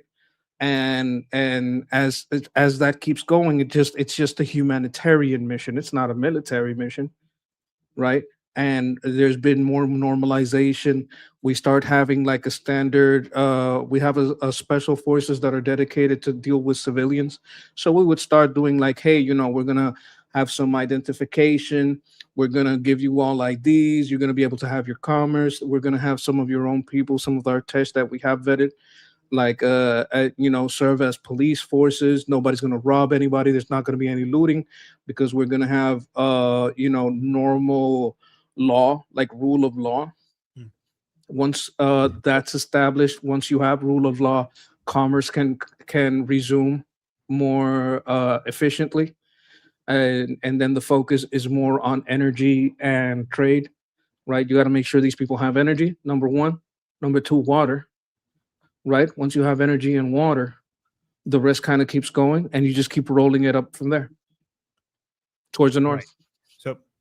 So guys, for people who might be new here, when Monkey speaks about the transitional government, he means the transitional government under the leadership of Prince Reza Pahlavi and his team, which is the next video is going to be about that. And I like that plan. One thing though, Monkey, just a slight correction. I like your plan. It's really good. One slight correction. It's not going to be a government in exile, because government exile will be outside of Iran, and outside of Prince Reza Pahlavi hasn't formed a government outside of Iran. So the transitional government would be the one that you're using. I know what you mean, but let me be very technical. Technically, no one there can form a government. They can't control the funds. So the government is the people that control the funds. They would have meetings like they did with Libya, right? And these meetings wouldn't even be inside Iran. So this would be the forming of the transitional government. It wouldn't happen in Iran. They would be informed by Iran, right? We would listen to the people in Iran. They would say, yes, we want a transitional government. We would ask them, what do you want? They say they want this. And then, okay, we might bring then, hey, the people say they want, and this would be before Pahlavi's even, I'm talking like week 1. So like there may be a week where the transitional government doesn't include the prince. And then, hey, we talk to the people. They don't want these mech motherfuckers. They want the prince. So we have to bring Nufti in, because we have heard the people we are not choosing. They chose Nufti. Right. Okay. So guys, Nufti is the Prince Reza Pahlavi's team. I'm just going to keep it short because I want to go back to this video. Thank you, Monkey. Thank you so much for that explanation, and also for giving me the opportunity to come back, to go and come back. I appreciate that. All right, let's see what the rest of this is, and then I want to go to the super chats, and then after that, we have a video from Mark Levin talking about Prince Reza Pahlavi, which is big deal. I mean, he has talked about him before, but this one is much more. So let me just finish this, then super chats, then Mark Levin. So what we've been doing for the past 2 weeks is we've been bombing the islands. We bombed Lesser Tongue. We bombed Keshem. We bombed Hormuz Island. We're bombing the coast. If the United States majorly escalates, maybe we temporarily push Iran's launch platforms into the interior of the country, and that creates an opening where we can raid the islands, take the islands, force the strait open, deprive Iran of their leverage, because that is their leverage. Their leverage is that they control the strait through these fixed positions on their coast and on the islands. And if they control the coast and the islands, they control the strait. If they control the strait, then we can't leave without them annexing it. And we can't let them annex it, because if they do, then we can't come back to deal with the nuclear program. But if we can take the islands and control the coast, if we can liberate the strait ourselves, if we can take that leverage away, then we can force Iran into a deal, into a truce, and then we can talk about a long-term nuclear agreement. And if we're dissatisfied with it, we can retaliate against Iran militarily without losing 20% of the world's oil supply. So there's a correct thing about it and there's a wrong thing about it here. Okay, so first of all, it's true. This is why neither the Islamic Republic is going to quit the Strait of Hormuz, and neither is United States. Both United States and the Islamic Republic are not going to just stop on the Strait of Hormuz. They it's basically a huge red line for them for good reason, for both of them. But his plans, his idea sucks. Because if the United States comes and takes the Strait of Hormuz, and they're like, okay, then come and make a deal now that we have the Strait of Hormuz, then the Islamic Republic is going to think, I bet you're not going to be able to hold it for long. Like, I bet you, like, all I have to do is like take you all the way to the midterms, right? Let me see how many American soldiers I can kill while you're holding the Strait of Hormuz. This is going to be very costly, not just financially, but politically. You're going to lose a lot of political capital holding this here while you're putting your American soldiers in harm's way. This is what the Islamic Republic is going to think. Like, you're going to hold it thinking that I'm going to come to the table and give you a better deal. I bet you the Islamic Republic is going to think, I bet you that I could, now that you have put American soldiers in harm's way from their perspective, without having like a main defense system right on these islands. I mean, not like, how many islands are you controlling? Do you have a defense system? But anyways, I let me see how many American soldiers I can take out, making this very difficult for you in Washington, D.C. Again, guys, I'm just saying it. This is going to be the perspective of the Islamic Republic saying, fine, oh, good job. You managed to take the Strait of Hormuz. Let's see how long that lasts. All I have to do is cause you maximum political capital damage until the midterms. And then once the midterm comes up, I don't have to deal with you anymore because the Democrats will hold you back. What do you think about that, Mikey? This is why your plan is better. I think he's also assuming IRGC continues to be recognized as a legitimate power with the option to make a deal. Like, this is an assumption that shouldn't be made because we stopped recognizing the government in Syria, we stopped recognizing the government in Libya, we stopped recognizing the government in Iraq. What makes him think, knowing all this history, well, he could just be lying, that we would do this and recognize the IRGC as a government in power? We wouldn't. We would just, I think the best option is to not stop there. Just keep rolling up and use the people so that they recover their country and have its resources be used in their best interest, which we might share. I mean, I agree with you that that's the best option, Monkey. Your option is the best option. But do you think that's going to be, just because it's the best option, does that mean they're going to do it? Like, is that what you're thinking they're going to happen? Those are my hopes because I see very little other options that aren't just stupid. Okay. I think what's holding us back, like at first I thought, well, maybe it's the missile batteries. I don't think that's it anymore. Well, maybe we want to give them one last chance. Now I think we're just like, look, if we're gonna finish this, let's make everybody make a deal. And they say, oh, they're very close to a deal. Maybe Trump in his head, with his mouth he's saying Iran, but in his head he's thinking Saudi Arabia, Qatar, Oman, Kuwait would probably sign right off the bat. Jordan, like all these people that are full of dirkas. Like, hey, if you're all in, get in the Abraham Accords. Get in the Abraham Accords. Your people got a problem with it? Well, deal with your fucking people. Do whatever you got to do.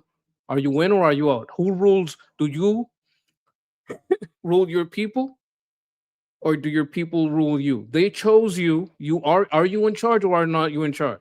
Can you sell it to these people, or are you a paper government that we shouldn't have any deals or relationship with?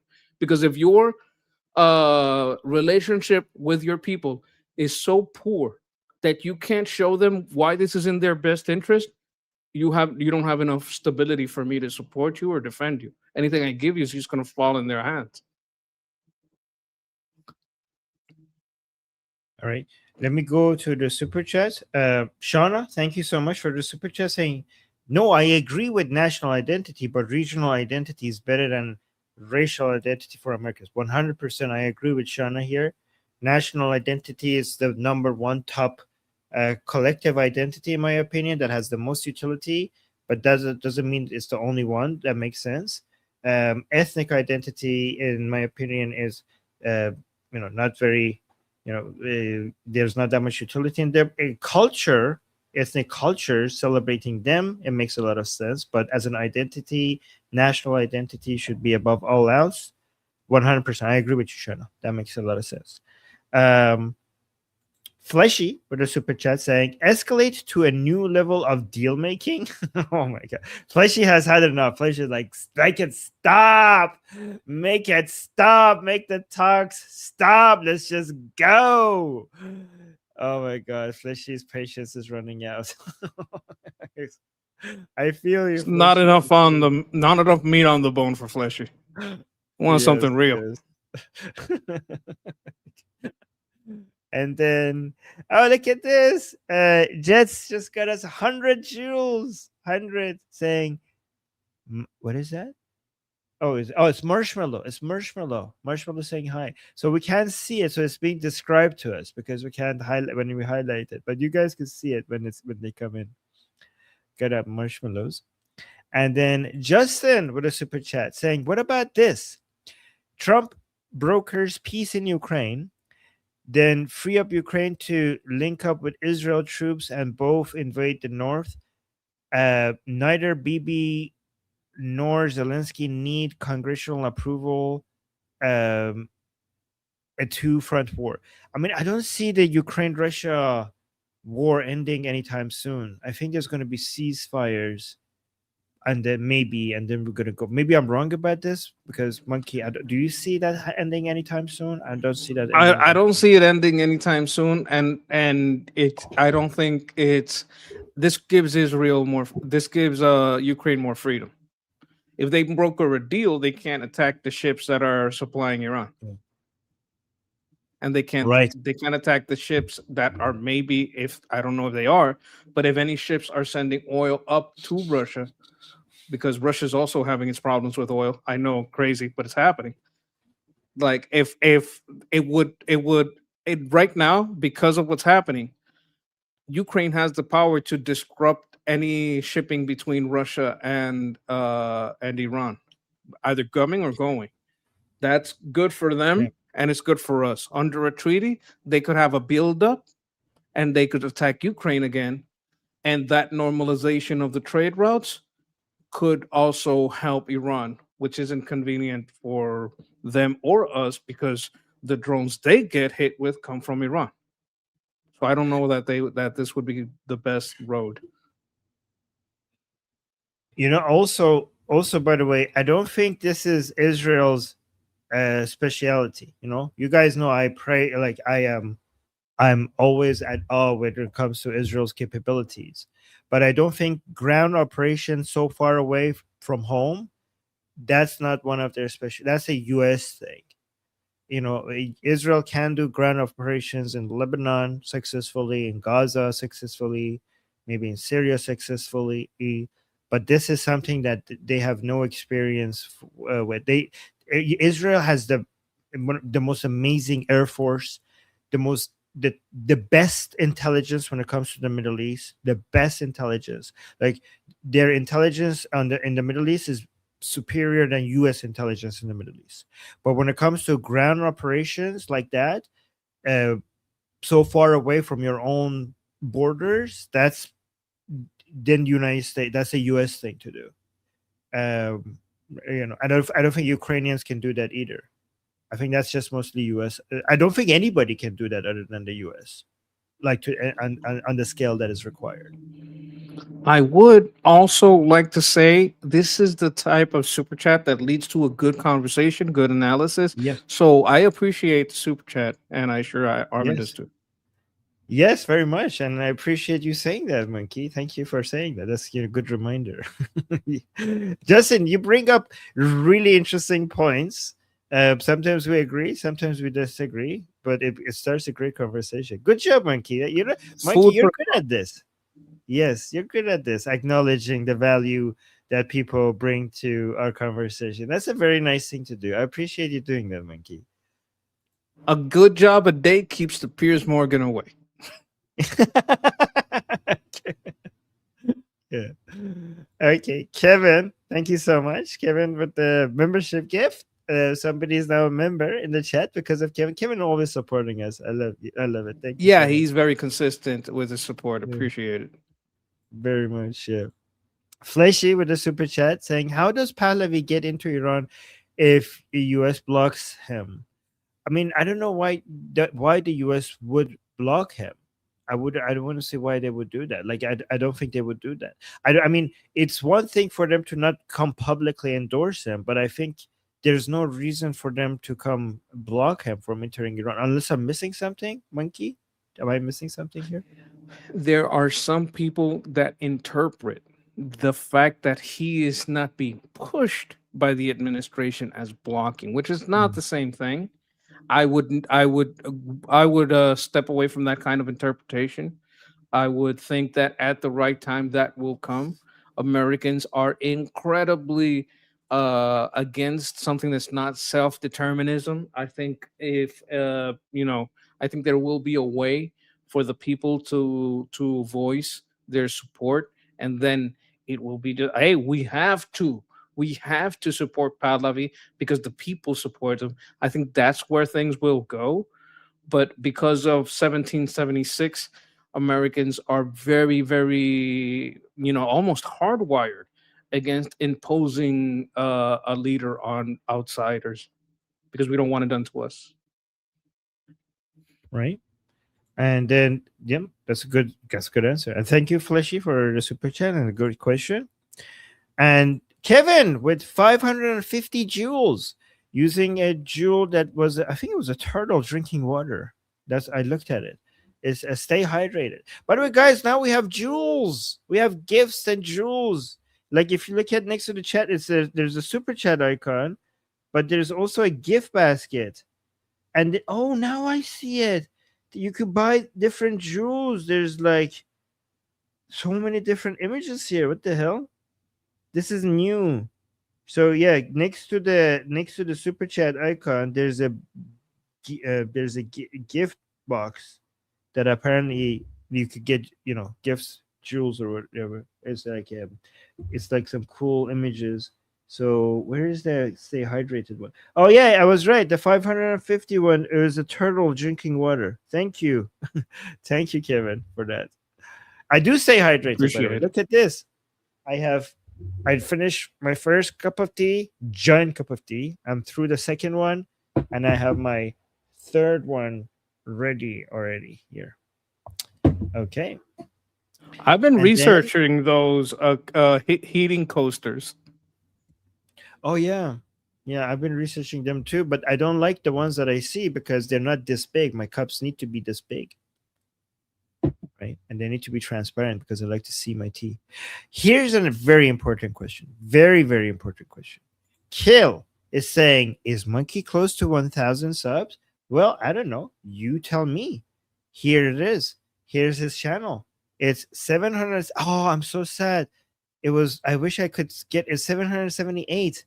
I wish there was one less subscriber because it would have been like 777. Stop. No, do not unsubscribe. Yeah. Anyways, here's the link to Monkey's channel in the chat. Let's get him to 1,000 subscribers. Thank you very much, guys. Thank you. And then, oh, look at this. Shaul. What did he get? Shaul got us a star. Yeah, so 2 jewels. That's a star. That's a cute little star. Thank you so much. Thank you, Shaul. All right. Let's go to the video that you all have been waiting for. This is a lot of people are talking about this. I saw so many different people posting it. So I don't know why this is the only quality of it out there. I tried to look for a better version, but this is the one that is getting shared.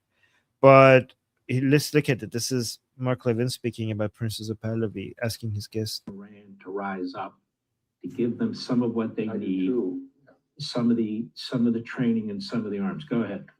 Yeah, I think we should declare a Iranian government in exile. And if the Shah came up and he would be willing to concede that he would if he were to return, he would have elections within a year or two and swear to that.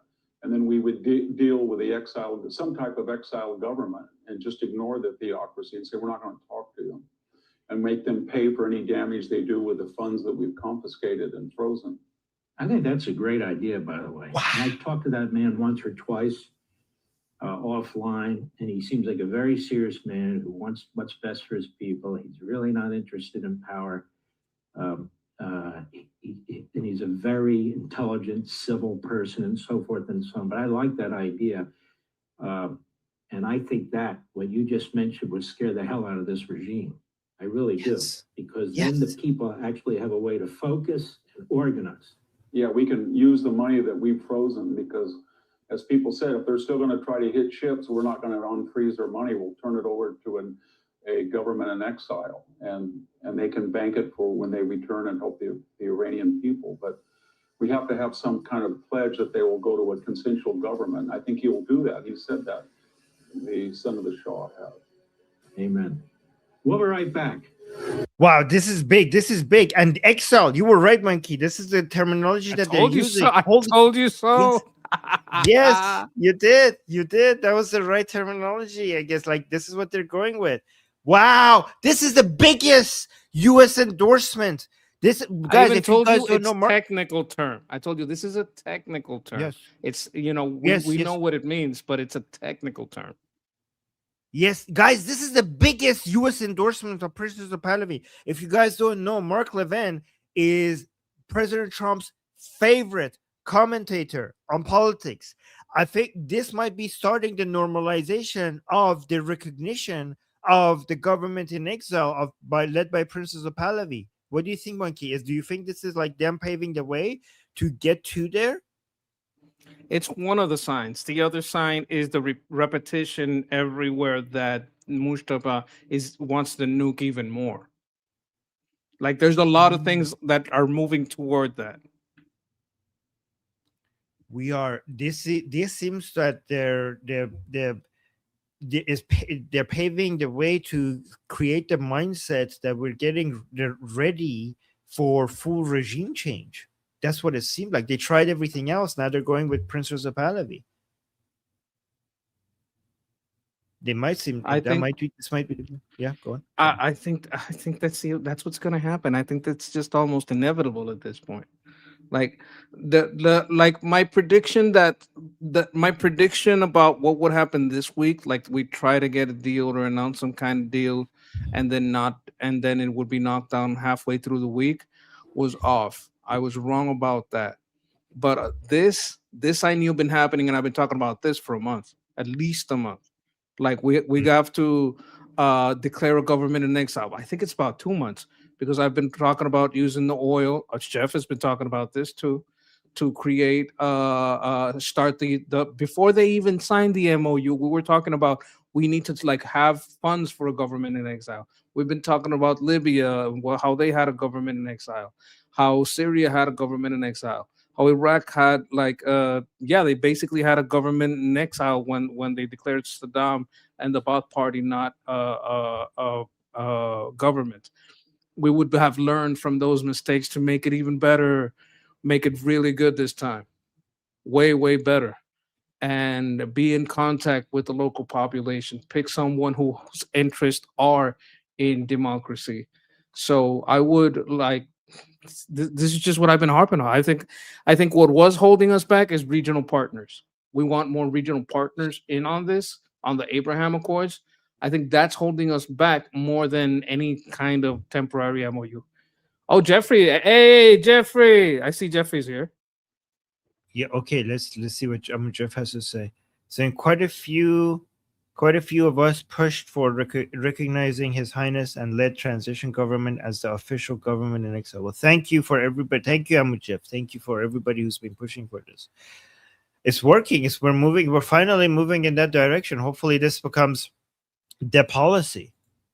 Wherever Jeff is, I'm sure he's smiling that beautiful smile. Yes, he is. He's going like this. Monkey, I also want to admire something else about you. When you predict things and it becomes true, we obviously mentioned that and we remember it. But you also you do something that I don't see other people doing. You go back to the mistakes you've made, and instead of hiding them, you analyze them. Like that's something I admire when people do that, because you're like, oh, I was wrong about that. Usually other people point out what you were wrong about, but the fact that you yourself bring it up and you just put it in front before anybody else points it out and analyze it, not that many people do that. So I admire that you did that. That's pretty cool. Well, there's a famous, I think he's a philosopher named Jorge Santayana that used to say in one of his books, those who do not remember the past are doomed to repeat it. I think in the longer quote is like we remain as basically as infants, eternally unlearning. But it's basically those who do not remember the past are doomed to repeat it. Jorge Santayana. Yeah, that's a great quote. Here's another great video from Mark Levin that just came out. Let me just play this and see what you think about this. The reason this president will go down in history for 1,000 years, the reason the Prime Minister of Israel will go down in history for 1,000 years is because they saw the danger and they stood up to the danger and they're fighting the danger. And Donald Trump will go down in our history as one of the greatest presidents ever,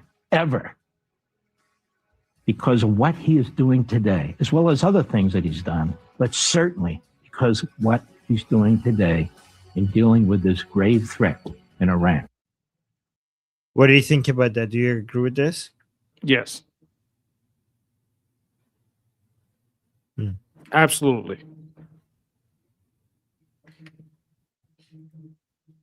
Okay. Well, we're agreeing too much. Do you want me to bring something that we disagree? Actually, let me show you something from Iran. Oh, no, my God. It's Piers, isn't it? Oh, no. Oh, wait. You know what? That was a close one, Chad. That was a close one. Yeah. Well, let me see if you don't want me to, you don't like me to bring up Pierce videos? I can remove them. Oh, you have to, just to watch me squirm a little bit. You got to do it once in a while. Not too much, though. You drive me crazy. Okay. Okay. I won't do it too much. Okay. Let me actually show you. No, you know what? I'll leave this for the alley segment, because these are videos that okay, let me just do one more. I think you're gonna appreciate this actually. Let me do one more Nick Fuentes. This is kind of funny. Yeah, I think it's kind of funny. Let me actually watch this. If Jews in America put America first and didn't support the anti-white, anti-Christ degenerate left, I wouldn't have a problem with them. It's not because they have big noses and are allied with Israel. The 12% turds like Sneeko and Dan are the same ideological enemy. Yeah. Arguably worse because perhaps they are even less rational than Jews. 100. That is 100% true. Thank you for the big super chat. Exactly. You're 100% right. They're more subversive, arguably, because a lot of the Israel Jews, they're problematic, but they really care about Israel. These left-wing Jews want to disintegrate our country. Let us not forget the architects of mass migration are all Jewish. The architects of the melting pot are Jewish. The architects of all diversity propaganda are Jewish, because they're the ultimate minority. And so you're right. It is far more nefarious. WV, if Jews in America put America first and didn't support the anti-white, anti-Christ. What do you think? How do you respond to this? I don't know if that's true. I have serious doubt. I'm sure it's Marxist within Christianity, Marxist within Judaism, Marxist within atheism, Marxists that are white, black, brown. I think it's Marxist. I don't think it's Jewish people. I think it's Marxist and people who benefit from it. Like if you're within a population that's gaining benefits from it, if you're a Somali, you probably support it because, if you're Yemeni and you're like, hey, I like my benefits here. That's who I think, this is craziness. Only Jews support it? No. There's a whole bunch of Catholic NGOs that have been helping this crazy migration. Maybe because they're NGOs and they're profiting and they're getting propped up.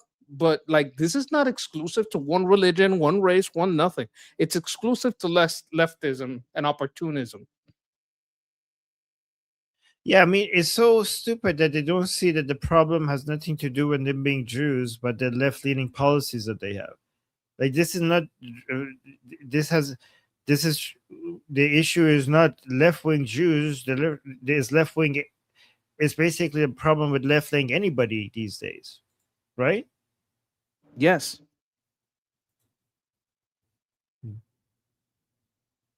Look at this. Wall Street Journal has been releasing some recently never before seen videos from Lindsey Graham, and Iranian people are posting it, sharing it. Let me read the subtitle of this one. He's saying the Wall Street Journal has published videos for the first time that show Lindsey Graham was very happy about the attack on Islamic Republic and said with a laugh that they've been waiting for such a moment for a long time. I nearly cried. We've worked for this moment for so long. Let me see this. Has been knocked out now. Their missile count is going way down. No. Amazingly, they're hitting countries. Look what we've done here. I know. I almost cried. Yeah. I mean, like, how long have we been pushing this? I mean, you've been pushing this for years, right? Right. It's here. I talked to Trump this morning. It's literally. Oh, he's jacked. Yeah. It's the best thing I've ever done. He loves blowing stuff up. So, there are a lot of people inside didn't want to do it. So I had my challenges. But President Trump, when he gets into the zone, he listens, he asks good questions, no tweeting. He has done nothing. He hasn't tweeted much at all. No drama. He's been a great wartime president. I said last night that Trump and Bibi are like Roosevelt and Churchill. I mean, they're the right two guys to confront this evil. What do you think about that? This video is new. Wall Street Journal just I'm posted. wondering the purpose, because the Wall Street Journal is kind of left. This might be, I wonder the framing. Like, they posted it, yes, but how did they frame it? Did they have any commentary on it? Is this just from their archives? Because I know his sister, who has experience in politics, isn't like, oh, it's nepotism. Well, they have their system in that state, and I think it's North Carolina, if I remember right. They have their system, and within their system, she was like appropriate for that role. And I don't know if it's anything to do with her stepping up for the primaries, or if it's just because you got to understand. If I'm looking at the dots in the graph this week, and there's a lot of dots pointing at this is a good thing, and this would be like, I have two minds on this. One, maybe it's against Lindsay's sister, depending on the framing. If there's no reference, if there's no framing, that's the second lefty publication that's kind of in support of going against Iran. I would have to look at the Wall Street Journal, if they had any article under it, if there was any nasty wording, or if they just posted it. Oh, here is a video from the past of Lindsey Graham. Do you understand why I want to see more about the framing of this? Yeah. No, that's a very responsible thing to do. Good job. But you have no guesses right now before you see them? That what are they trying to I'm do? happy with everything he says. It's good to see him be happy and exist and show his support. Like the video itself is heartwarming to me and the people that don't want to see this IRGC, oppression. But my only question is the framing. Okay, that's very smart. Okay, let me want to make sure. Okay, let's see this one. I have some more updates. I just want to make sure that we show the most important discussions that are being had every time, so we get the monkey's opinion and your guys' opinion in the chat as well. And yeah, guys, I miss him as well. That video, at least to one thing that it confirms, by the way, about Amu Lindsay, is how much he was pushing to fight for liberty and how influential he was in making stuff happen. So for me, at least it confirms that. Yeah. And let's go to Kennedy now.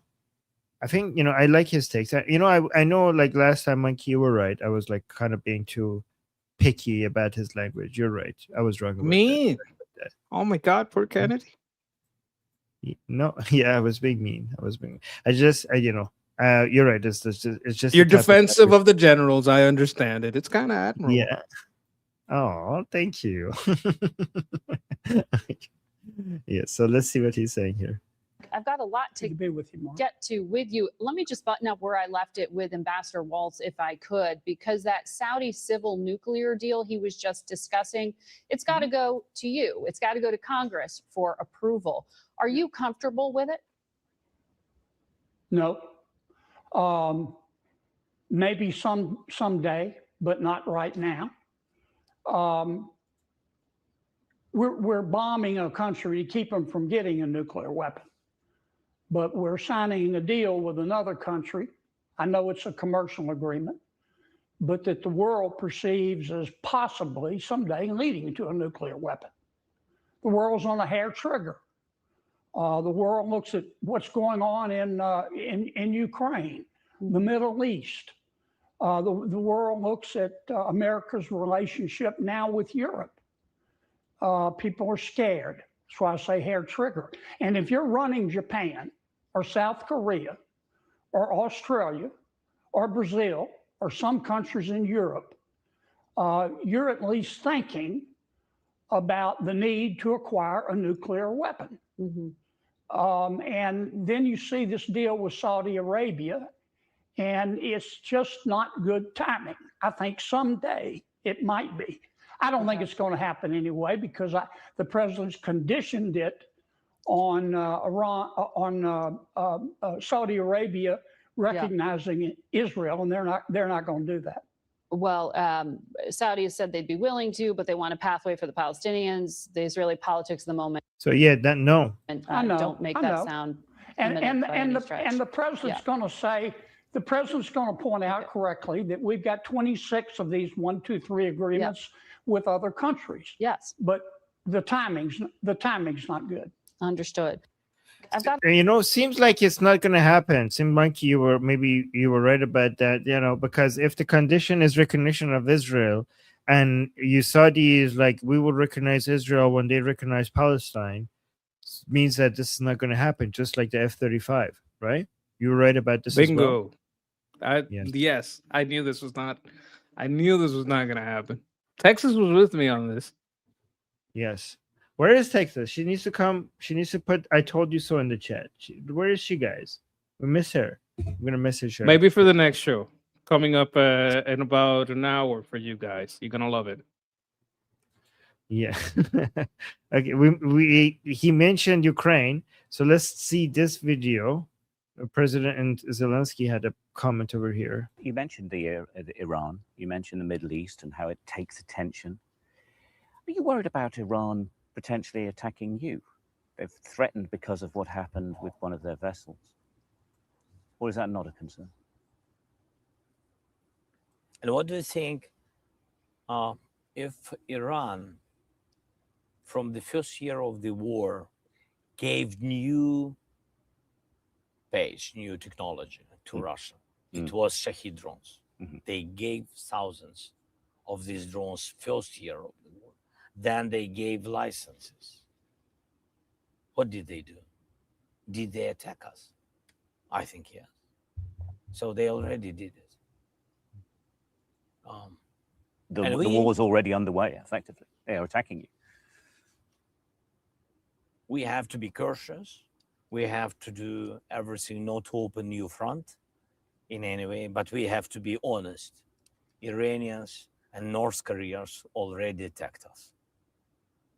Yes, I hope that they will not increase these attacks, but we have to be ready for everything. Just to be ready and to know that we can't trust these people, because at the very, very beginning, without any messages, any kind of escalation from our side, Iranians gave weapon. That's what I was saying before, right? The Islamic Republic has already attacked Ukraine. He said Iranians, but that might be like a language thing or just like a custom. He means the IRGC, absolutely. Yeah, obviously, yeah, for sure. Thank you for pointing that out, Monkey. Yeah. But this confirms what we were suggesting earlier, right? Like the attack, this is just them responding to a war that has already started by the Islamic Republic against Ukraine from the very Yes. beginning. Yeah. Yes. No, and one thing that was pointed out there by I think it was by the interviewer, is like they gave this technology and they gave the license once the war had already started. So that's like direct aid to a weapon that's being used so they could produce it on their own to attack Ukraine. Right? Oh, Monkey. Yes, that's 100%. You started a comment. Did you want to respond to this? Yes. Let me see. There you go. Palestine doesn't want to get a country. It would ruin their shtick. Yes. Yes. 100%. Their purpose has never been to be a country. It wasn't even their purpose during the pan-Arabist times, right? Yes. Monkey, you know your stuff. You know your stuff. Did I ever read this quote to you? Oh. Am I still here? Something happened. I see you. Okay. Did I ever read the Pan-Arabist quote to you regarding this? Okay, I think my computer's. I Okay. believe so, but I'm not gonna remember it word for word. But I do remember the gist of it. And they Okay, let basically me read it copy again. pasted it. Yes, please do. And chat, you're in Okay. for a treat. So this isn't, this is the good comment that you start, Monkey, and to show you how this was the case since the beginning, I'll read you a quote from Zahir Mohsen from March 1977. Right, this is when the Palestinian movement was more of a pan-Arabist movement rather than a pan-Islamic movement. This is one of the And just for senior- anyone new, what's the difference between pan-Arabist and pan-Islamist?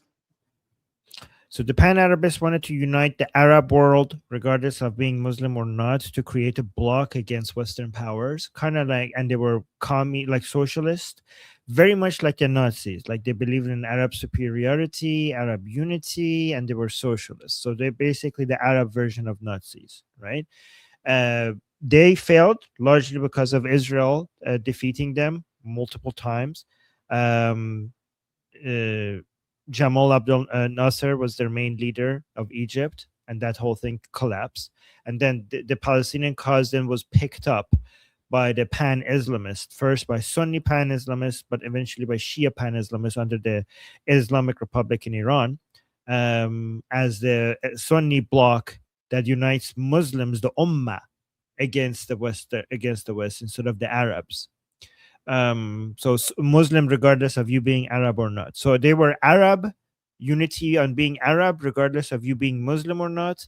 The Pan-Islamist movement is unity over being Muslim regarding of being Arab, regardless of being Arab or not. So this is from back then. So Hamas, for example, is an extension of the Pan-Islamist movement. The PLO was an extension of the Pan-Arabist movement. And this is a PLO leader, a senior PLO leader back in 1977. So listen to this quote. And this is them saying it. I'm not saying it. It's saying the Palestinian people do not exist. This is a direct quote from them.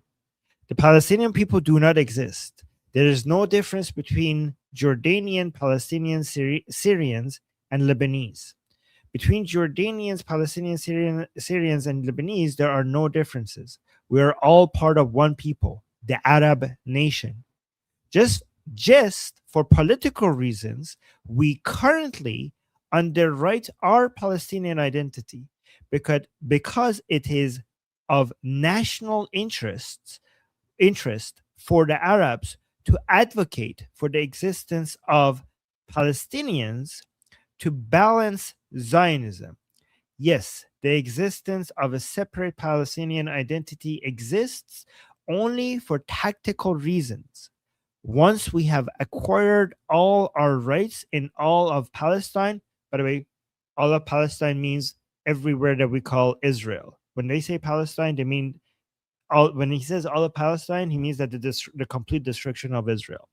they consider all of that to be Palestine. So once we have acquired all our rights in all of Palestine, we must not delay for a moment the reunification of Jordan and Palestine. So basically what he's saying is that we're not going to have Palestine, we're not going to have Jordan, we're not going to have Syria, we're not going to have Iraq. We're going to we are on a path to make an empire, just like the Soviet Union was an empire against the Western Bloc. We will merge all of these Arab countries, create one Arab nation. That's the goal. Palestine, we're not interested in Palestine as a nation state.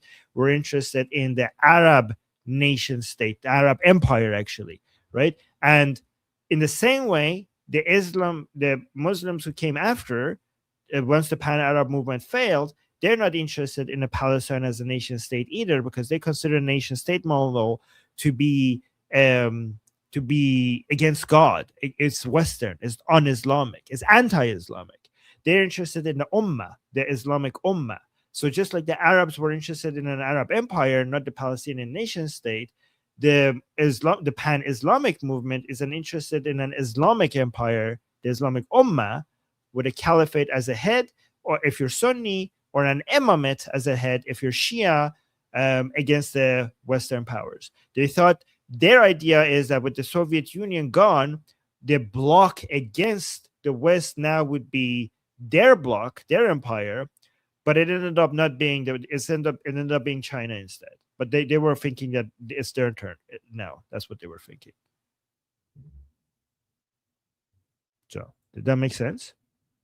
Absolutely. And I'm glad the chat got to enjoy that in-depth analysis, and that, that looking at the root of the problem, because that's how you know the problem isn't going to be resolved, because its purpose is to be a problem. Its purpose is not a resolution. Right. Perfectly said. Look at this. We're getting so many jewels. Fit over 50, fit. As soon as I turn on the switcher, we're getting it all over. Thank you, guys. Fit over 50. Oh, fit. Oh, look at that. That looks like a good channel, guys. Fit over 50 fitness. Fantastic channel. I got to get in on that. Yeah.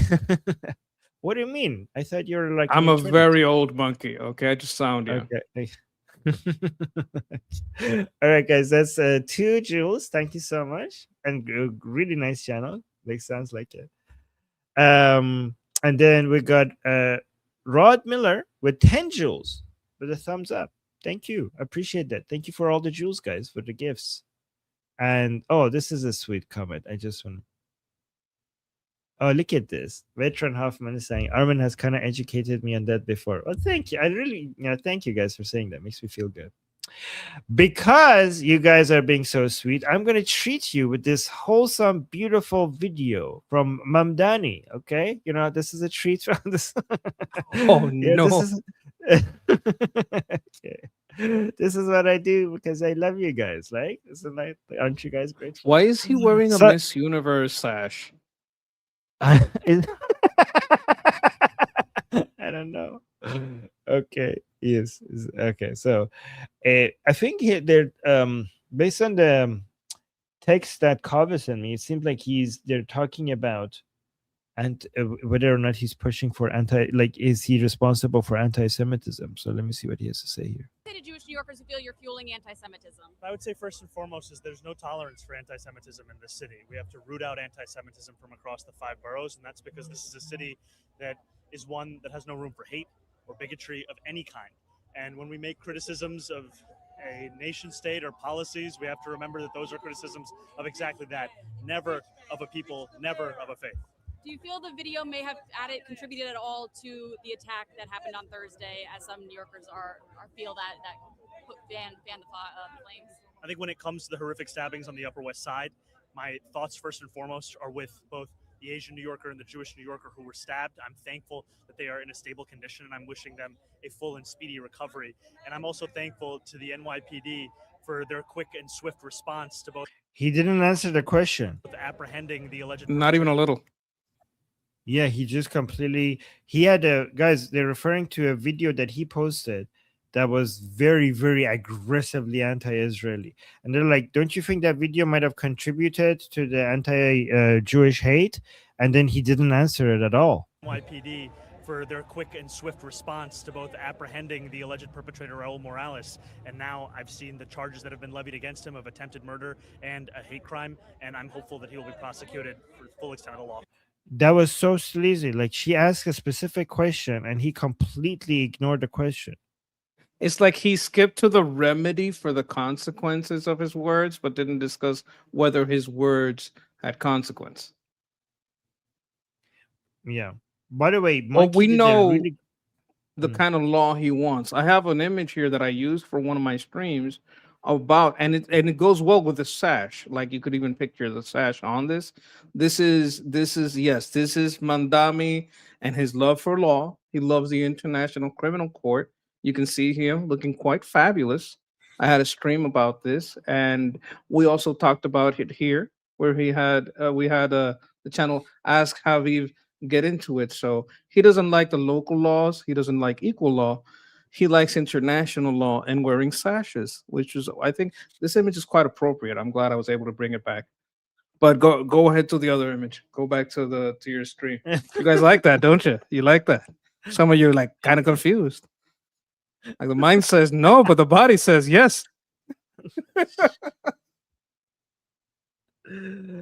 Oh my god. Oh my god. Anyways, would you say that, okay, so how would you say that, because Monkey did a really good job on his channel. This is the video that people are saying that might have contributed to what they call anti-Semitism. I call it anti-Jewish hatred. Do you think that's fair to say that this video that he made, because you did a deep dive on this video, so do you think it's a fair criticism to say that this video contributes to anti-Semitism or anti-Jewish hatred? I think the strongest point is the timeline, because what happened to those people getting stabbed was very, very close. I think it was the next day after this was publicly shared and disseminated, and pretty much spread everywhere. So that's about the. Sorry, I thought you were finished. I apologize. I would say that's about the incubation time for that kind of violent act to take, about 24 hours before a nut job hears this and acts on it. Okay, what do you think about this thing? I think that just respond to the video and show how it's wrong, like, because that requires like speculation. We don't know, right? The video is already garbage enough for us to be able to just dissect it and show how horrible and how wrong it is. I dissected it. Like, if you guys want that's what I'm saying. that could take an hour. It took me about an hour, and I got that on my channel. It's also on Liberty Politics. That's what I'm referring to. Like, I'm just saying, like, people are like, oh, did this cause the knife attack? I mean, you have enough ammunition to go at this video and destroy it. And I think, like the way Monkey did on his channel, guys, make sure you go check it out. That you already have enough. You don't need to go and speculate whether this caused that. The video is already horrible enough to destroy it with what's in it, right? Would you think that's fair to say or no? Are you saying without the attack, just what he said is bad enough? Yes, because yeah. Because people are trying to connect the attack to the video, and it might be true and might not be true. But I think, like, it might look desperate, as if the video is already not horrible enough to basically, the video already gives you enough ammunition to just, go at him with it. I think. Like, you don't need the attack to claim the video is horrible. Is there a possibility that they're linked? Yes, but not. Let's not use the attack to forget the content. Yes. Sarah saying, which video is it? Do you want me to play? Should I play it, Monkey? We already, because you can play. How long is it? It's not very long, right? 2 minutes. Okay, I'll just play. Yeah, let it roll. Okay. Benjamin Net. You know what? This is a good opportunity for me to go to the restroom. I'll be right back. Benjamin Netanyahu is a war criminal, the architect of a horrific genocide against the Palestinian people. He is responsible for the killing of more than 73,000 people, for the maiming of tens of thousands of children as those who survive undergo amputation without anesthesia, for the targeting of neonatal hospitals and maternity care centers, denying newborns even the chance to live, for the countless people he starved as he blocked food and humanitarian aid from reaching them, for the gunning down of hundreds of aid workers and journalists, And just last month, the UN confirmed that Palestinian children continue to be deliberately targeted and killed by Israeli armed forces, more than 8 months after the so-called ceasefire. The list goes on and on, all as we, as Americans, pay for the bombs that do the killing. There is a reason the International Criminal Court issued a warrant for his arrest. As human beings, we have spent generations building a shared understanding that there are crimes so grave they offend all of humanity. Anyone with their eyes, with their heart, with their conscience should recognize the devastation he has wrought and understand that he belongs before a court of law. As I've said, I agree with the ICC that Benjamin Netanyahu should be arrested and tried for his crimes, as I do for anyone else charged by the ICC. My administration has reviewed every avenue available under applicable law to determine whether New York City could execute the International Criminal Court's arrest warrant if Benjamin Netanyahu came here. It is clear that we do not have the independent legal authority to enforce this warrant. The federal government, however, does, and I call on them to join the ICC and execute this warrant. And I want to be equally clear. Benjamin Netanyahu is not welcome in New York City, nor is any other war criminal at large. While we cannot end the genocide on our own, we can decide whether our silence will become another weapon, and we can examine every tool we have to defend the humanity and dignity of all people. That is my commitment to you. I'm gonna put the link to Monkey's live stream where he goes dissects this in the chat. But Monkey, in a very short, give a teaser for what you covered, and don't get just short. Don't give away too much, so people go watch it themselves. The link is in the chat. But can you tell us what a very 1 minute summary of how you responded to this, if possible? Okay, many of these claims are false. Many of these claims are not directly related to what the ICC is accusing him of. USA, Russia, China, India didn't sign up to it. The only Arab country that signed up to it is Tunisia. So all the people that are asking for its enforcement didn't sign themselves up to its enforcement. And this is why it's a mountain of hypocrisy and lies. Okay, guys, I'm gonna put the link one more time in the chat. Go check out Monkey's amazing breakdown, and I think you had Amu Jeff on as well, right? In that, yes, yes. Okay, all right. How about more Mamdani? Yay! You guys want more Mamdani? Making me miss Pierce. Yeah. Okay, let's see what happened here. This is like communism. The New York Mayor Mamdani announced plans to open 5 city-run taxpayer-funded grocery stores, saying prices would be set at 30% below retail. This is a horrible idea. Oh my God! How? Oh no! Oh my God! Yeah, sure. This is a horrible idea. You're basically fixing prices. Sure, this is gonna work out. Just mess up with the balance of supply and demand. This is all it's gonna do, is that it's gonna, for the short term, it's gonna bring the prices low, but it's gonna make you run out of supply. It's gonna make it less profitable to supply these goods, and longer term is going to actually make the prices even worse. This is like Econ 101. Unbelievable. It's gonna lead to lines, long lines. Yes. Unbelievable. This is just messing with the balance of demand and supply and the wisdom of the crowd that brings about the best prices and the best way to get the most food into the hands of the most people. This only looks good in the short term. Only in the short. Oh my God! It's already proven! a food desert. It's already a food desert, according to many sources. So what you're gonna do is kill the bodegas. This has been empirically, scientifically, academically proven beyond reasonable doubt that it doesn't work. This is not even a question anymore. This has been studied over and over and over again. This creates more poverty. This creates more poverty. The only reason why anybody would push for this is if they are an idiot that or if somebody who's lazy, who's not even bothered to go check the data, or somebody who doesn't give a doesn't give a shit. They just want to get reelected. They just want to. They're evil. This is evil. This is more like Monkey says. Power. This is probably just They want evil. It's power. power. Oh my god. How do we educate people to know that that's might sound good, but it's not good? Okay, let me just play the 19-second video. Here's how it will work. Once a month, our 5 city-run grocery stores will set prices for this core set of goods at 30% below typical retail prices. No exceptions, no gimmicks. The savings will last for the entire month. That means no weekly fluctuations nor sticker shock at the checkout line. Here's how...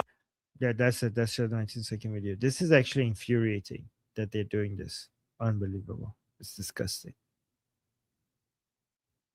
What do you think is going to happen? Like below retail. How are they going to keep the supply up? What are they doing? So they're using the taxes. Like the first, I would imagine the first week they're going to run out of supply. The second week they're going to buy oversupply, leave other places without a supply. Those other places will have to hike up prices way more just to survive because they still have overhead cost. Those other stores will become hated and may get attacked and burned down. this is the government competing with private businesses. This is so unfair to the other businesses that are not getting government support. This is compete. How could I compete with the goddamn government? You're killing jobs. You're handing out money to people, which you're not going to be able to maintain. And you're killing the jobs of the people that spent their life setting up a store. Like, if I have a regular goddamn store with normal goddamn prices, how am I supposed to compete with the goddamn government? Why are you making a small private shop compete with the giant city government? Like, how am I'm supposed to compete with other private businesses, not with the government. Why are you doing this to me? I'm an entrepreneur. I'm a business owner. Do you understand the power play, though? Yes. Have you ever heard of Stalin's chicken? No. What is that? Stalin's chicken is a story about Stalin. Stalin was being told by his advisors, look, you're not going to be able to control the people. They're going to revolt. And Stalin says, okay, is that what you think? All right. He brings in a chicken. This chicken is alive. He takes this chicken and starts pulling out its feathers, still alive. The chicken cries. The chicken suffers. He's pulling out feathers, pulling out feathers, pulling out feathers. Once the chicken is basically featherless and kind of bleeding and hurting and basically distraught, he pulls out a bag of corn and he starts throwing the corn down, and the chicken keeps following him. And he says, it doesn't matter how much they suffer. They will follow me as long as I control the food. Oh, that's pretty interesting. Is it if he does this, they're going to attack the other shops. The other shops are going to have to close down. They're going to get attacked. Some of them may get burned down, and then he will control all the food.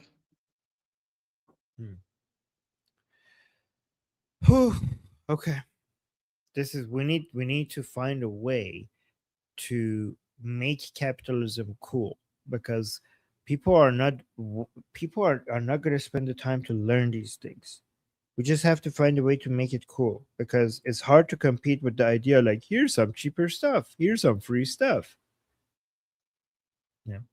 Anyways, you know what? How you make it cool? The way President Trump did it. You just make babies capitalists from day one. You just give them stocks. That's what you do. That's a great plan. Jagatai. Yes. Jagatai with 400 joules. 400, which is an eagle, which is very fitting. Thank you, Jagatai. And Kevin with 10 joules. I don't know what GG is, but I'm pretty sure it looked good. Game. Good game. Oh, okay. And thank you, guys. Thank you, Jagatai, and thank you, Kevin.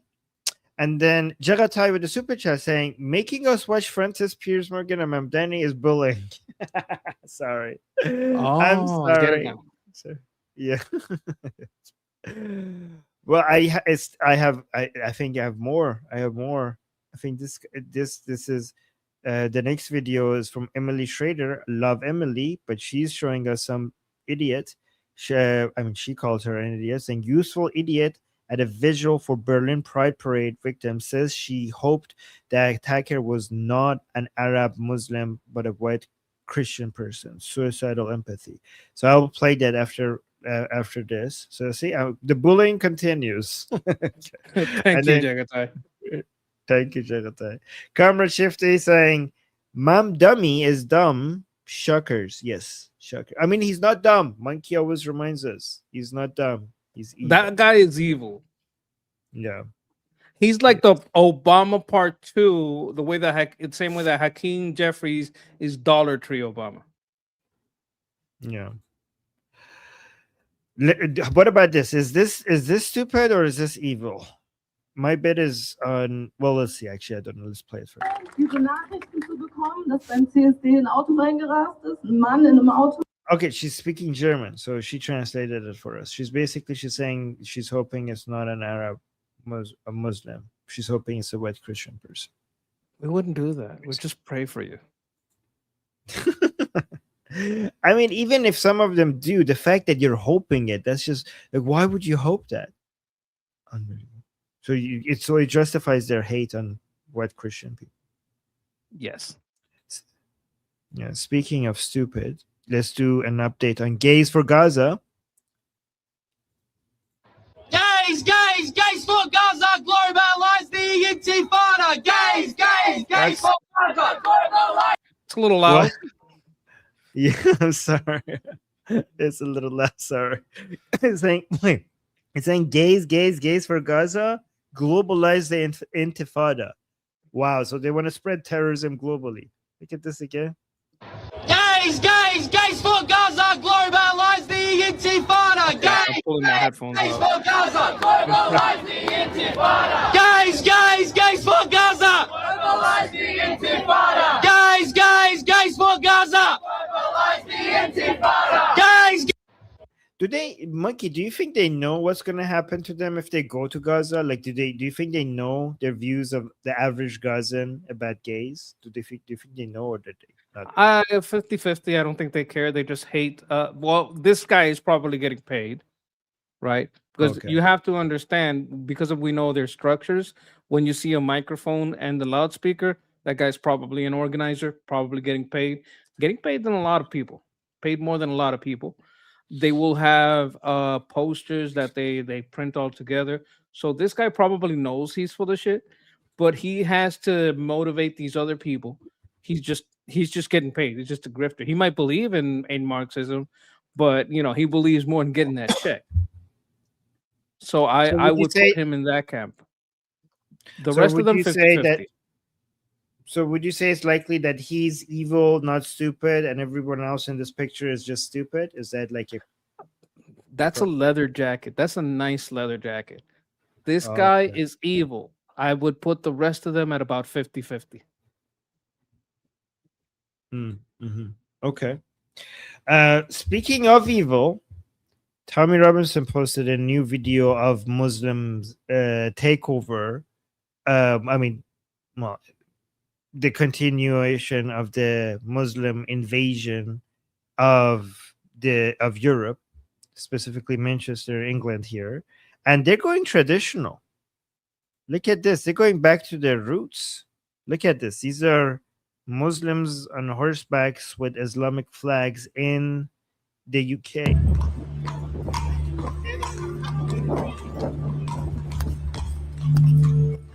This is a threat. What is this for? Say again. 10th day? Yeah. Okay, what's it? Islamic something, is it? It's like a religious pilgrimage. Okay. Historical figure. This is definitely a threat. Yeah, okay. Pilgrimage of a historical figure. What Islamic historical figure ever went through UK? That doesn't make sense. A pilgrimage is something you do following the steps of an ancient religious figure. What ancient religious figure ever marched through UK? That doesn't even make sense. That's a bold-faced lie. Yeah, like LARPing. Yes.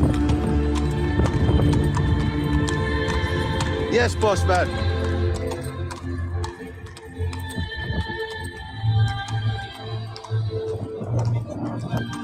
Okay, this is not fair Yes. because they are nice horses. Hmm. You know what? I don't blame the horses. I blame the rider. Yes.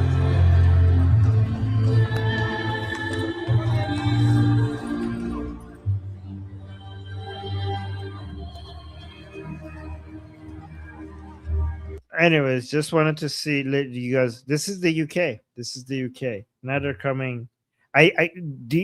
My feeling is that they're trying to show it like they're being intimidating. Like this is, do you Look, get the same Vlad sense? Tepes the third did nothing wrong. Yeah. So somebody's saying, is this London? This is Manchester.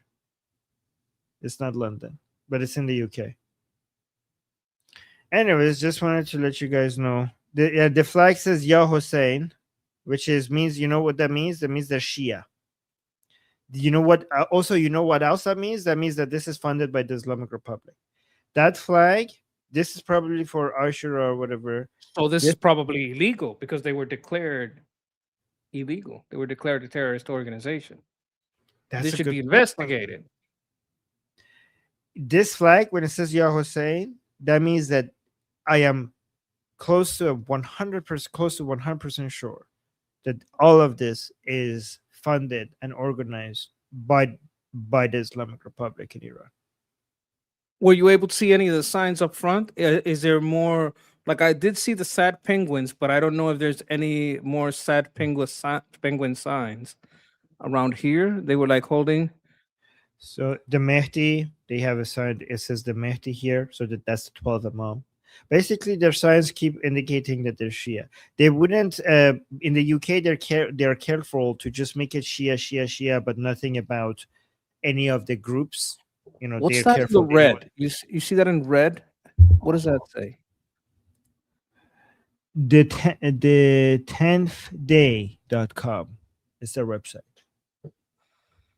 Okay.